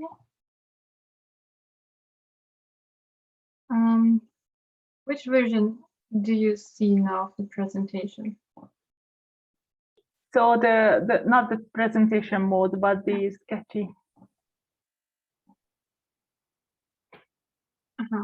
Okay, now I think it's changed. No, it's visible. Yes, yes. Okay, thank you. Yes, I looked at case marking, especially the case marking of dirt objects in Selkop, and this time from the point of view of animacy effects. And I want to talk a little bit of my observations so far. First, on the relation between animacy in the case marking, there's this general assumption that animacy can play a role in case marking, that arguments receive different cases due to their semantic properties. This is also described in terms of markedness, in that subjects should be more animate than the objects in transitive sentences. The typical transitive sentence, the A argument is animate indefinite, and the P argument is inanimate indefinite, or at least less animate than the A argument. This has also been demonstrated along the animacy and definiteness hierarchies, which is displayed in example 1. So if an object is equally or more animate than the subject, it would result in a marked context or scenario, and the case marking would help resolve the ambiguity. In terms of economy, this also implies that typical objects in an unmarked scenario tend to be less often case marked. The language in question allows for that possibility, which leads to the phenomenon of differential object marking. I am assuming that most people here are familiar with the differential object marking, so I'm only going to talk about it really quickly. describes the alternation between case markers for direct objects. Those alternating case markers are usually nominative and accusative in nominative accusative languages. So that means it's an alternation between the accusative marker and the nominative form.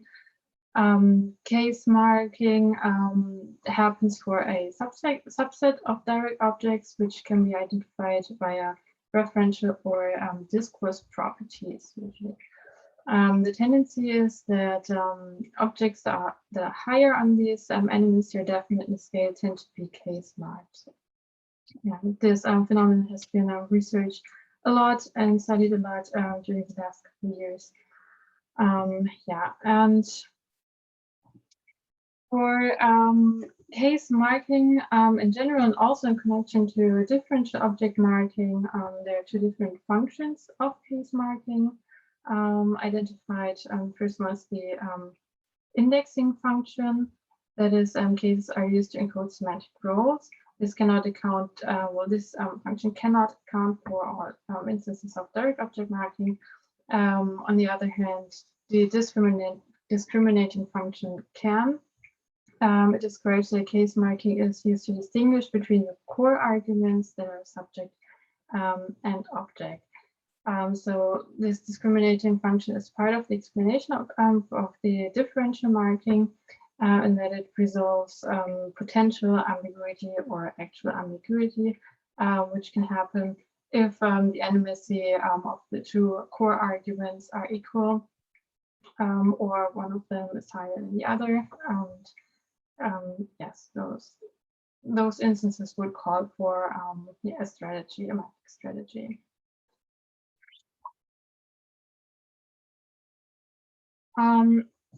Lastly, this discriminating function can work globally or locally in languages. The difference is that in local marking, the marking of animate objects would happen in every context. So the identification works along prototypical properties of subjects and prototypical objects that drive the case marking and is independent of context. On the other hand, the global use of case markers is dependent on the context, especially on the relation between subject and object, which evokes the object marking. And it also means that obligatory marking would occur when an object is more or equally animate than the subject. Yeah. So I took this theoretical framework and applied to Celgroup data. It's again those two corpora that have been mentioned quite some time already during the last couple of days. It's the INA Celgroup corpus and the SLC Celgroup language corpus. Both are currently Hamburger Zentrum für Sprachkorpora at the University of Hamburg. And well, my observations concerning that is that the majority of nominative marked direct objects occurs with a dropped subject. So this discriminating function, well, this is of course only possible when the subject is very topical. And the discriminating function works in a way that there is no ambiguity. As one of the arguments, the argument is covert. So the other argument, direct object, can stay unmarked. This works for all dialectal groups. From this again, central cell group, as well as in southern cell group.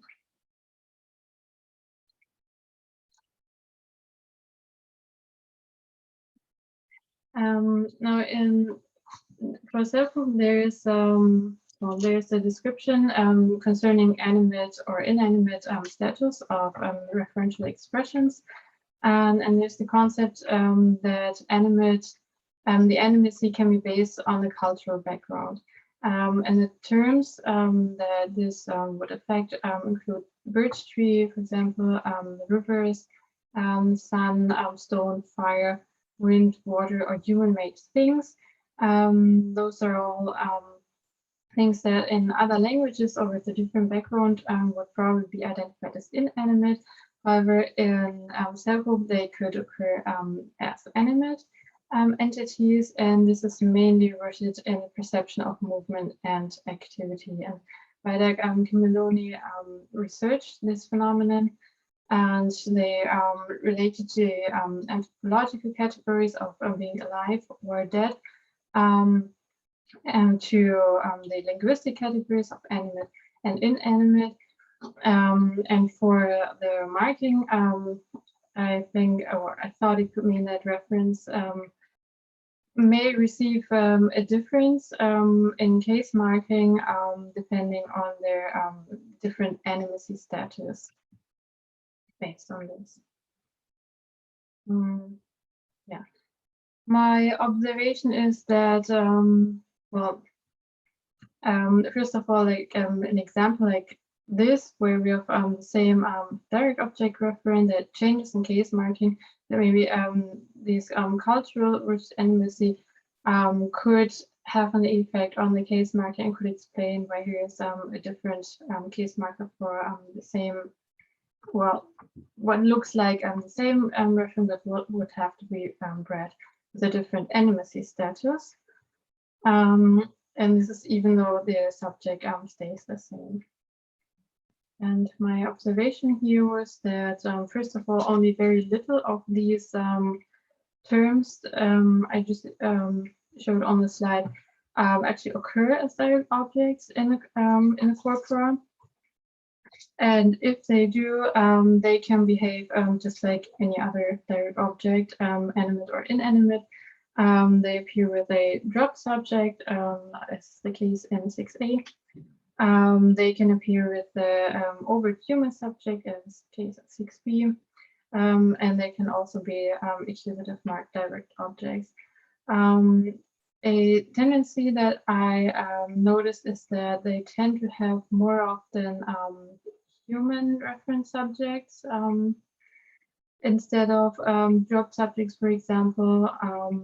But this is generally a very, very small tendency, because the number of instances was so low that it's really difficult to interpret or draw any more general conclusions from that. Yeah, so as you can see, I can receive accusative marking 2. And the same for similar works for stone, for the reference of stone. We have a dropped or a human referent as a subject, and the object can say unmarked or inaccusative as well. So yes, my conclusion, a quick conclusion I draw from this is the animacy effect visible in case marking occurs in the discriminating function, and that majority of direct objects in the nominative occur with a dropped A argument, for example.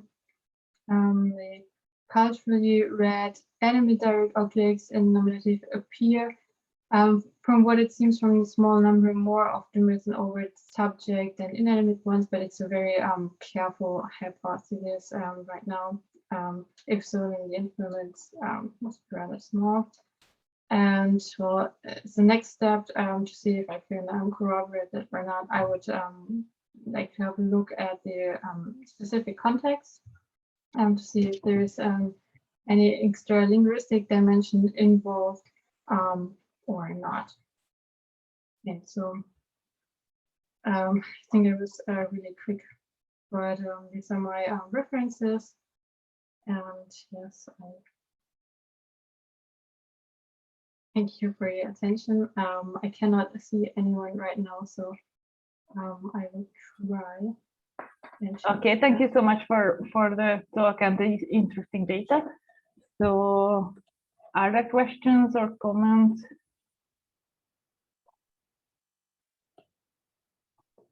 No, not yet. Maybe the people would. So thank you for keeping the time frame. So in the meantime, so I think the data are really interesting, and yeah, the discussion would be quick. I was just wondering, can we get back to this example in which there was this stone and also another element and also this dislocated afterthought? That was interesting. Which one do you mean? Oh, I think it was maybe the 14th slide. Can we just throw out this stone? No, the one back. Yes. So, do you have any explanation on this pattern? Because it's really interesting that there are two objects, and one, the P's are marked with accusative, and the other not. So it's really interesting. Yeah, I noticed that too, and I was wondering about that. Not quite sure actually, because I would to argue that it's because of the reference stone. I would have expected to have more consistent nominative marking of stone reference. Then there's also an additional idea for direct objects in general. If they appear with a numeral, they can be in the nominative, which would maybe count for the second instance, but not the first one, of course. So I'm not exactly sure yet. Thank you. In the meantime, Alessia had a question, but she cannot use her microphone either. So I will just read her question. So her question is, how have you found out which nouns are culturally animate when inanimate in some, for instance, Russian? Yeah. Well, the terms are based on the study. This one, and there I adapted the terms from this article and checked in the corpus if there's anything interesting or different going on with those two as opposed to other objects. I also have some comment on the animacy. So this does not contradict to your findings or something, but it is really interesting. What is really the basic concept of accepting or thinking about something, whether it's animate or not. And for instance, in TUNDRA, even the fish can be animate if it's dead. So living animals can also be inanimate if they are not alive anymore. So it's really interesting. Yeah. So Alessia's question to clarifying that what are the criteria? So it's a linguistic criteria or ethnographic one? And their ethnographic criteria, they're concerned with, well, actually being alive or dead, with if something can move. For example, well, the birch tree is connected to life and birth in general and being alive. Then river and sun, for example, are things that move, or are not things, but entities that are move. And also there is, for example, with fire is a linguistic notion that fire can occur with active verbs very often. And in some texts, some stories, it almost has human-like qualities. The stone, for example, is perceived animate because it can give fire. Yeah, and then with human-made things, for example, the explanation is that because the spirit of the human is distributed in the handmade things by human. And there, one other thing I thought was interesting that didn't really have anything to do so far with the direct objects, but it was about the integrity of the body, or that a skeleton is more important than the flesh or the meat, for example. Okay, Alessia says thank you. And anyone else who would like to ask or? Yeah, it's something. Actually, I'm acquainted with this work by Kim Maloney, So, and this statement that these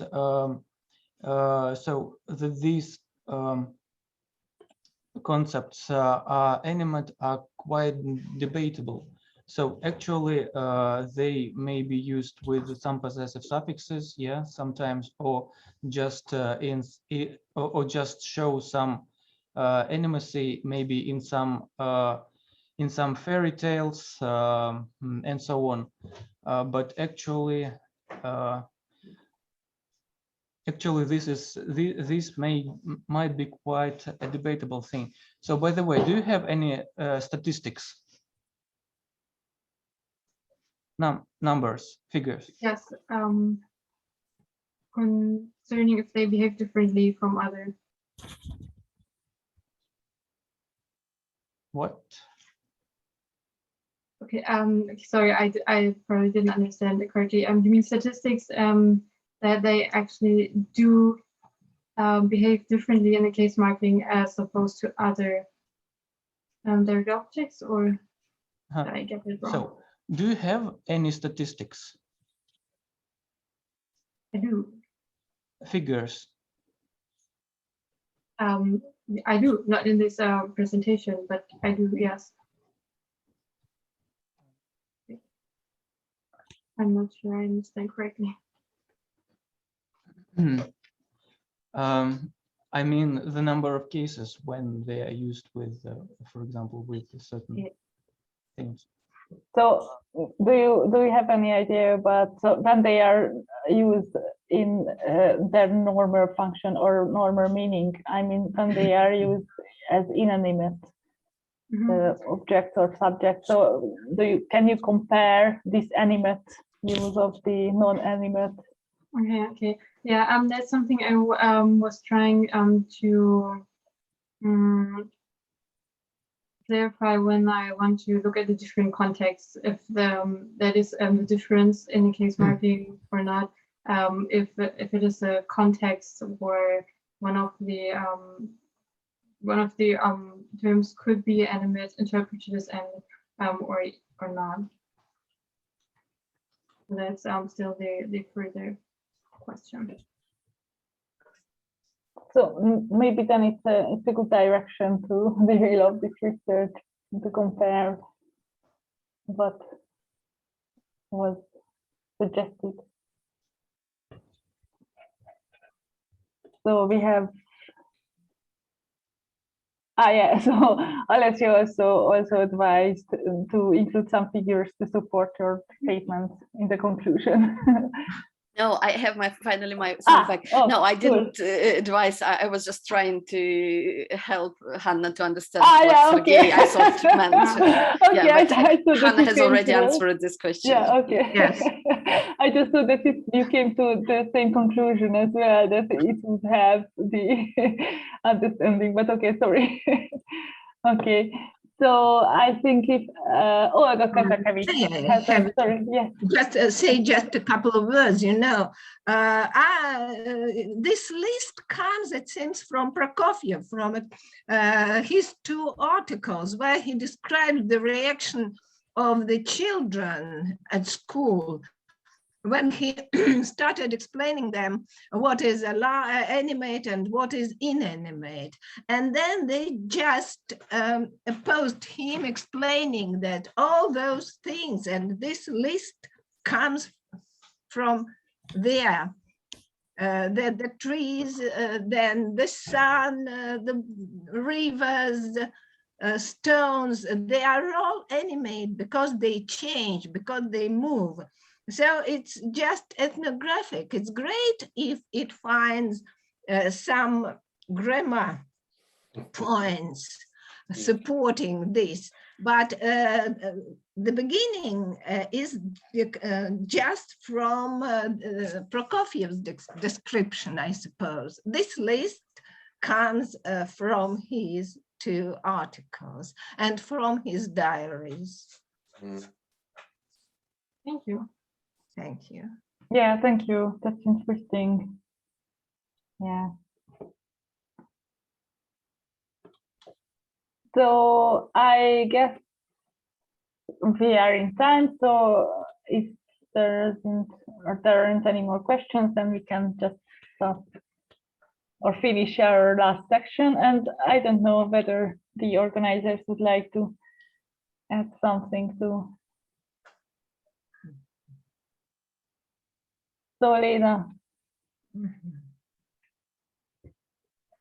is here, and liebe Teilnehmer und Teilnehmerinnen der Konferenz, diese 2 Tage waren voll von interessanten Vorträgen und von den Vorträgen, die zu Diskussionen regen.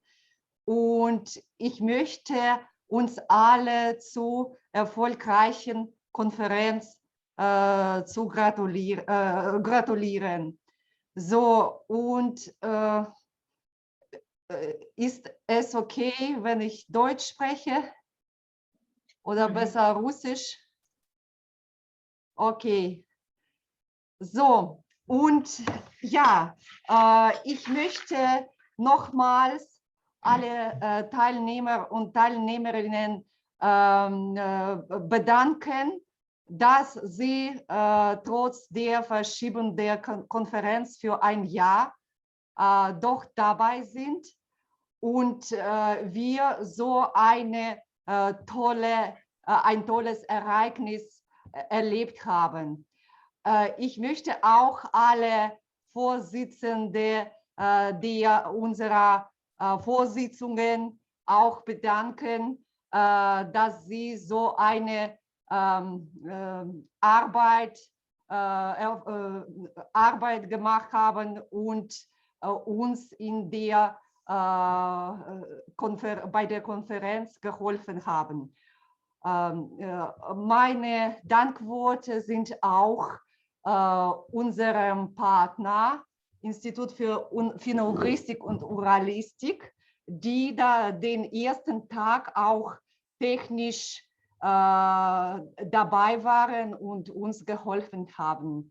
Und jetzt möchte ich auch den anderen Kollegen das Wort geben. Wer möchte was sagen, bevor wir zur Besprechung der nächsten Konferenz dann gehen? Может быть, кто-то хочет что-то сказать еще, прежде чем мы... Мария?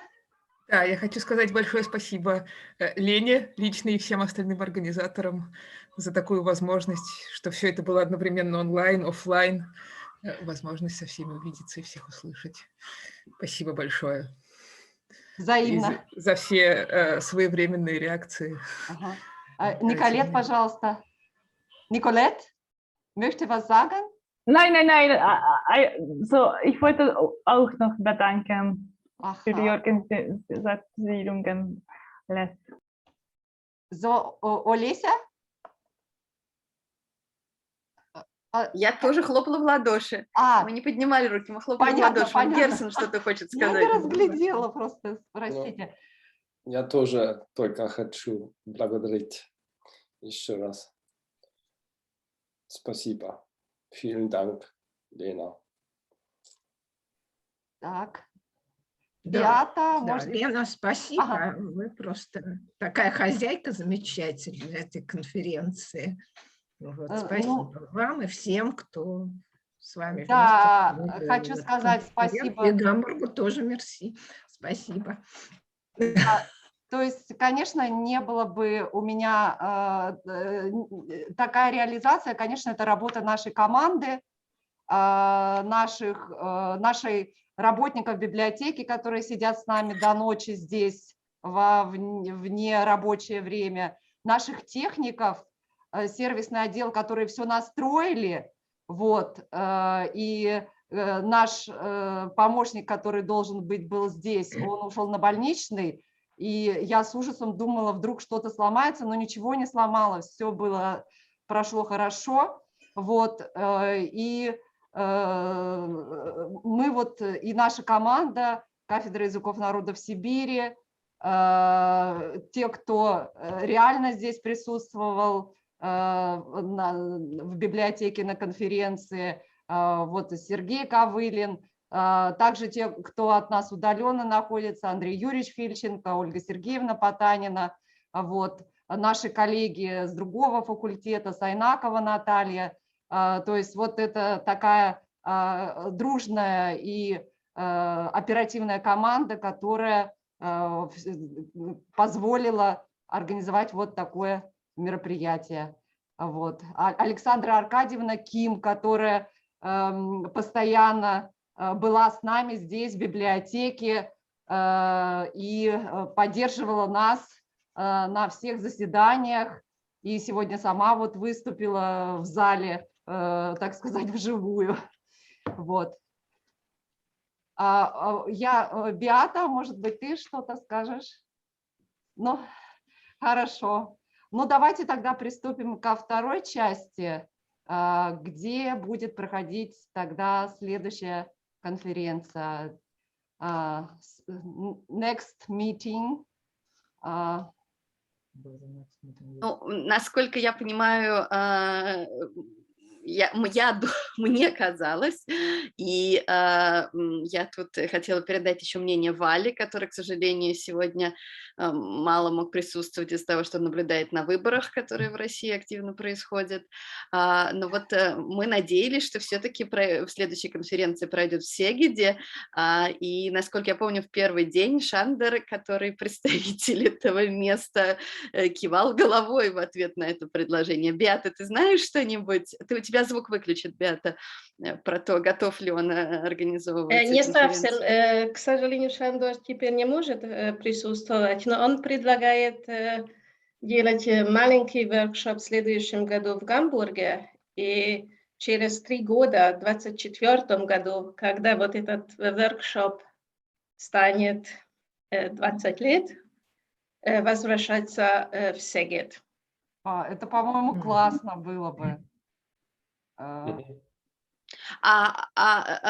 Беата, а в чем идея того, что мы обычно раз в 2 года, почему через один раз? Этот надо было бы в прошлом году. Да, из-за сдвижения. Мы, кстати, тоже... Чтобы это не стало так, что это теперь 3 года или сразу. Из-за этого... А что ты имеешь в виду под словом «маленький воркшоп»? Чем он будет отличаться от обычного? Олеся, что в следующем году нам удается видеться лично. Так, может быть, тогда сделаем через 2 года? Если мы всегда встречались через 2 года, через 2 года, я надеюсь, мы увидимся лично. Тогда это не будет... Сегед не хочет в следующем году, и потом тоже не хочет, потому что там производит тогда Микола конференция. Они хотят в 2024 году, когда будет юбилей воркшопа. Если вы не хотите, тогда нам нет другого предложения. Нет, я тоже не хочу, я пытаюсь понять, в чем логика, потому что, конечно, очень хочется встретиться лично, но, с другой стороны, не знаю, сложно оценить через год. Через год я сомневаюсь, что нам удается совсем лично. Я думаю, что через год, может, будет возможность встретиться с некоторыми лично, с некоторыми так гибридно. И я совсем уверена, что в 2024 году можно уже. Можно вот я скажу? Мне кажется, вот Беата предлагает разумный путь, потому что мы тоже конференцию «Дульзоновские чтения» проводим раз в 3 года. Но так как у нас продвинулась конференция, мы следующую конференцию через 2 года проводим, а не через 3. И мне кажется, Беата, вот как предлагаете вы сделать, мне кажется, тоже будет хорошо, если... И тогда не потеряется конференция, вот это, как сказать, наверстается счет конференции. Вот.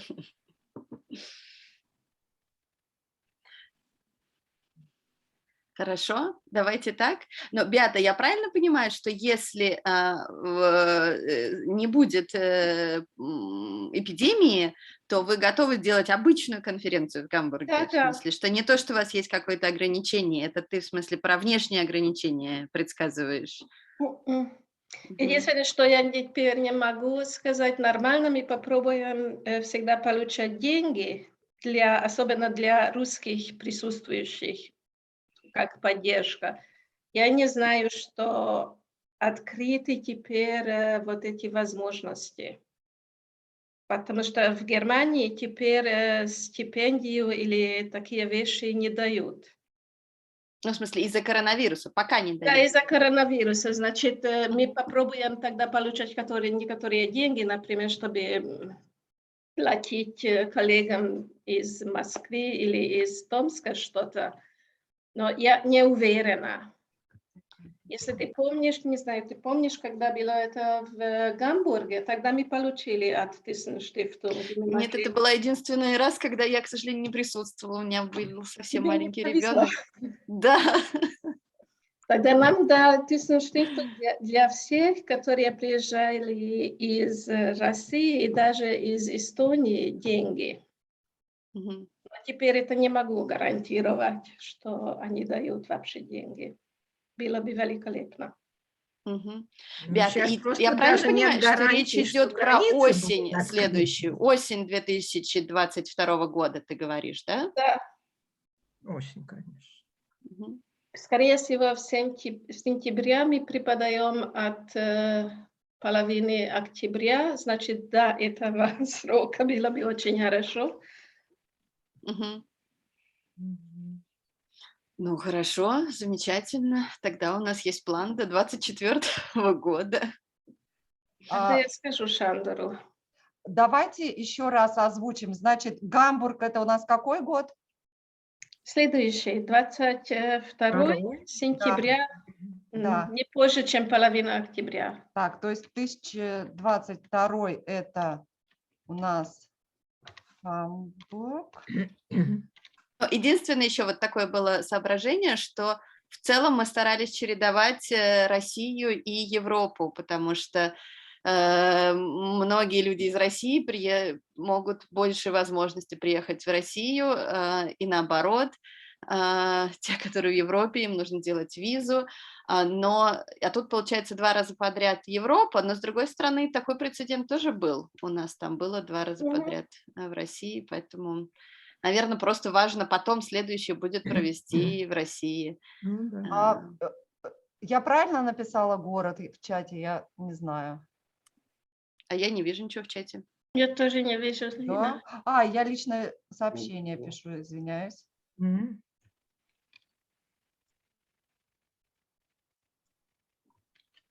Да.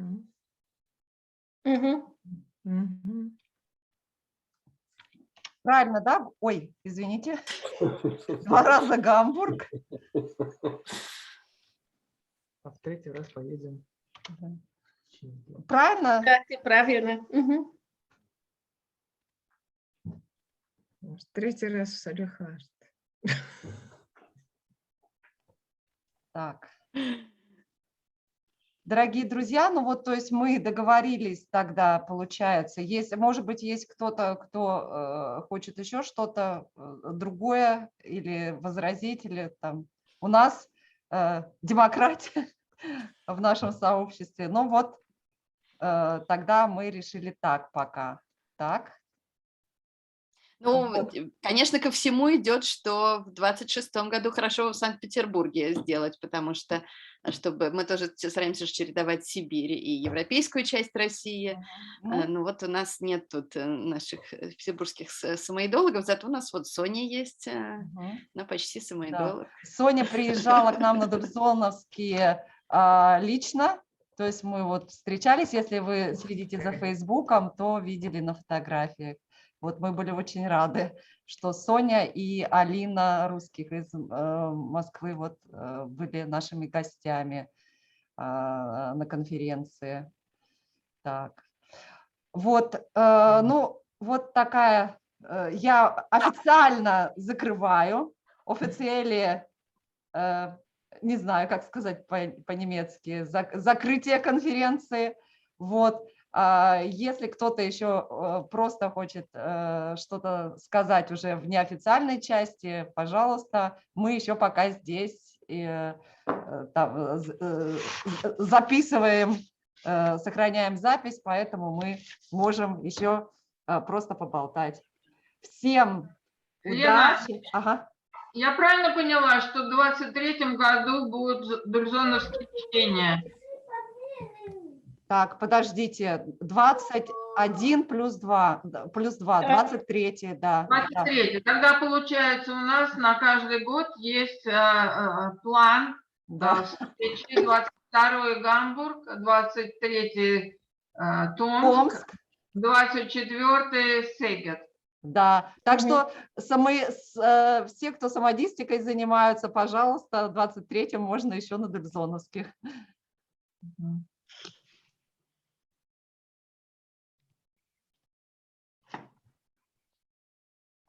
Это прекрасный план. Спасибо всем большое. Большое спасибо всем. Спасибо.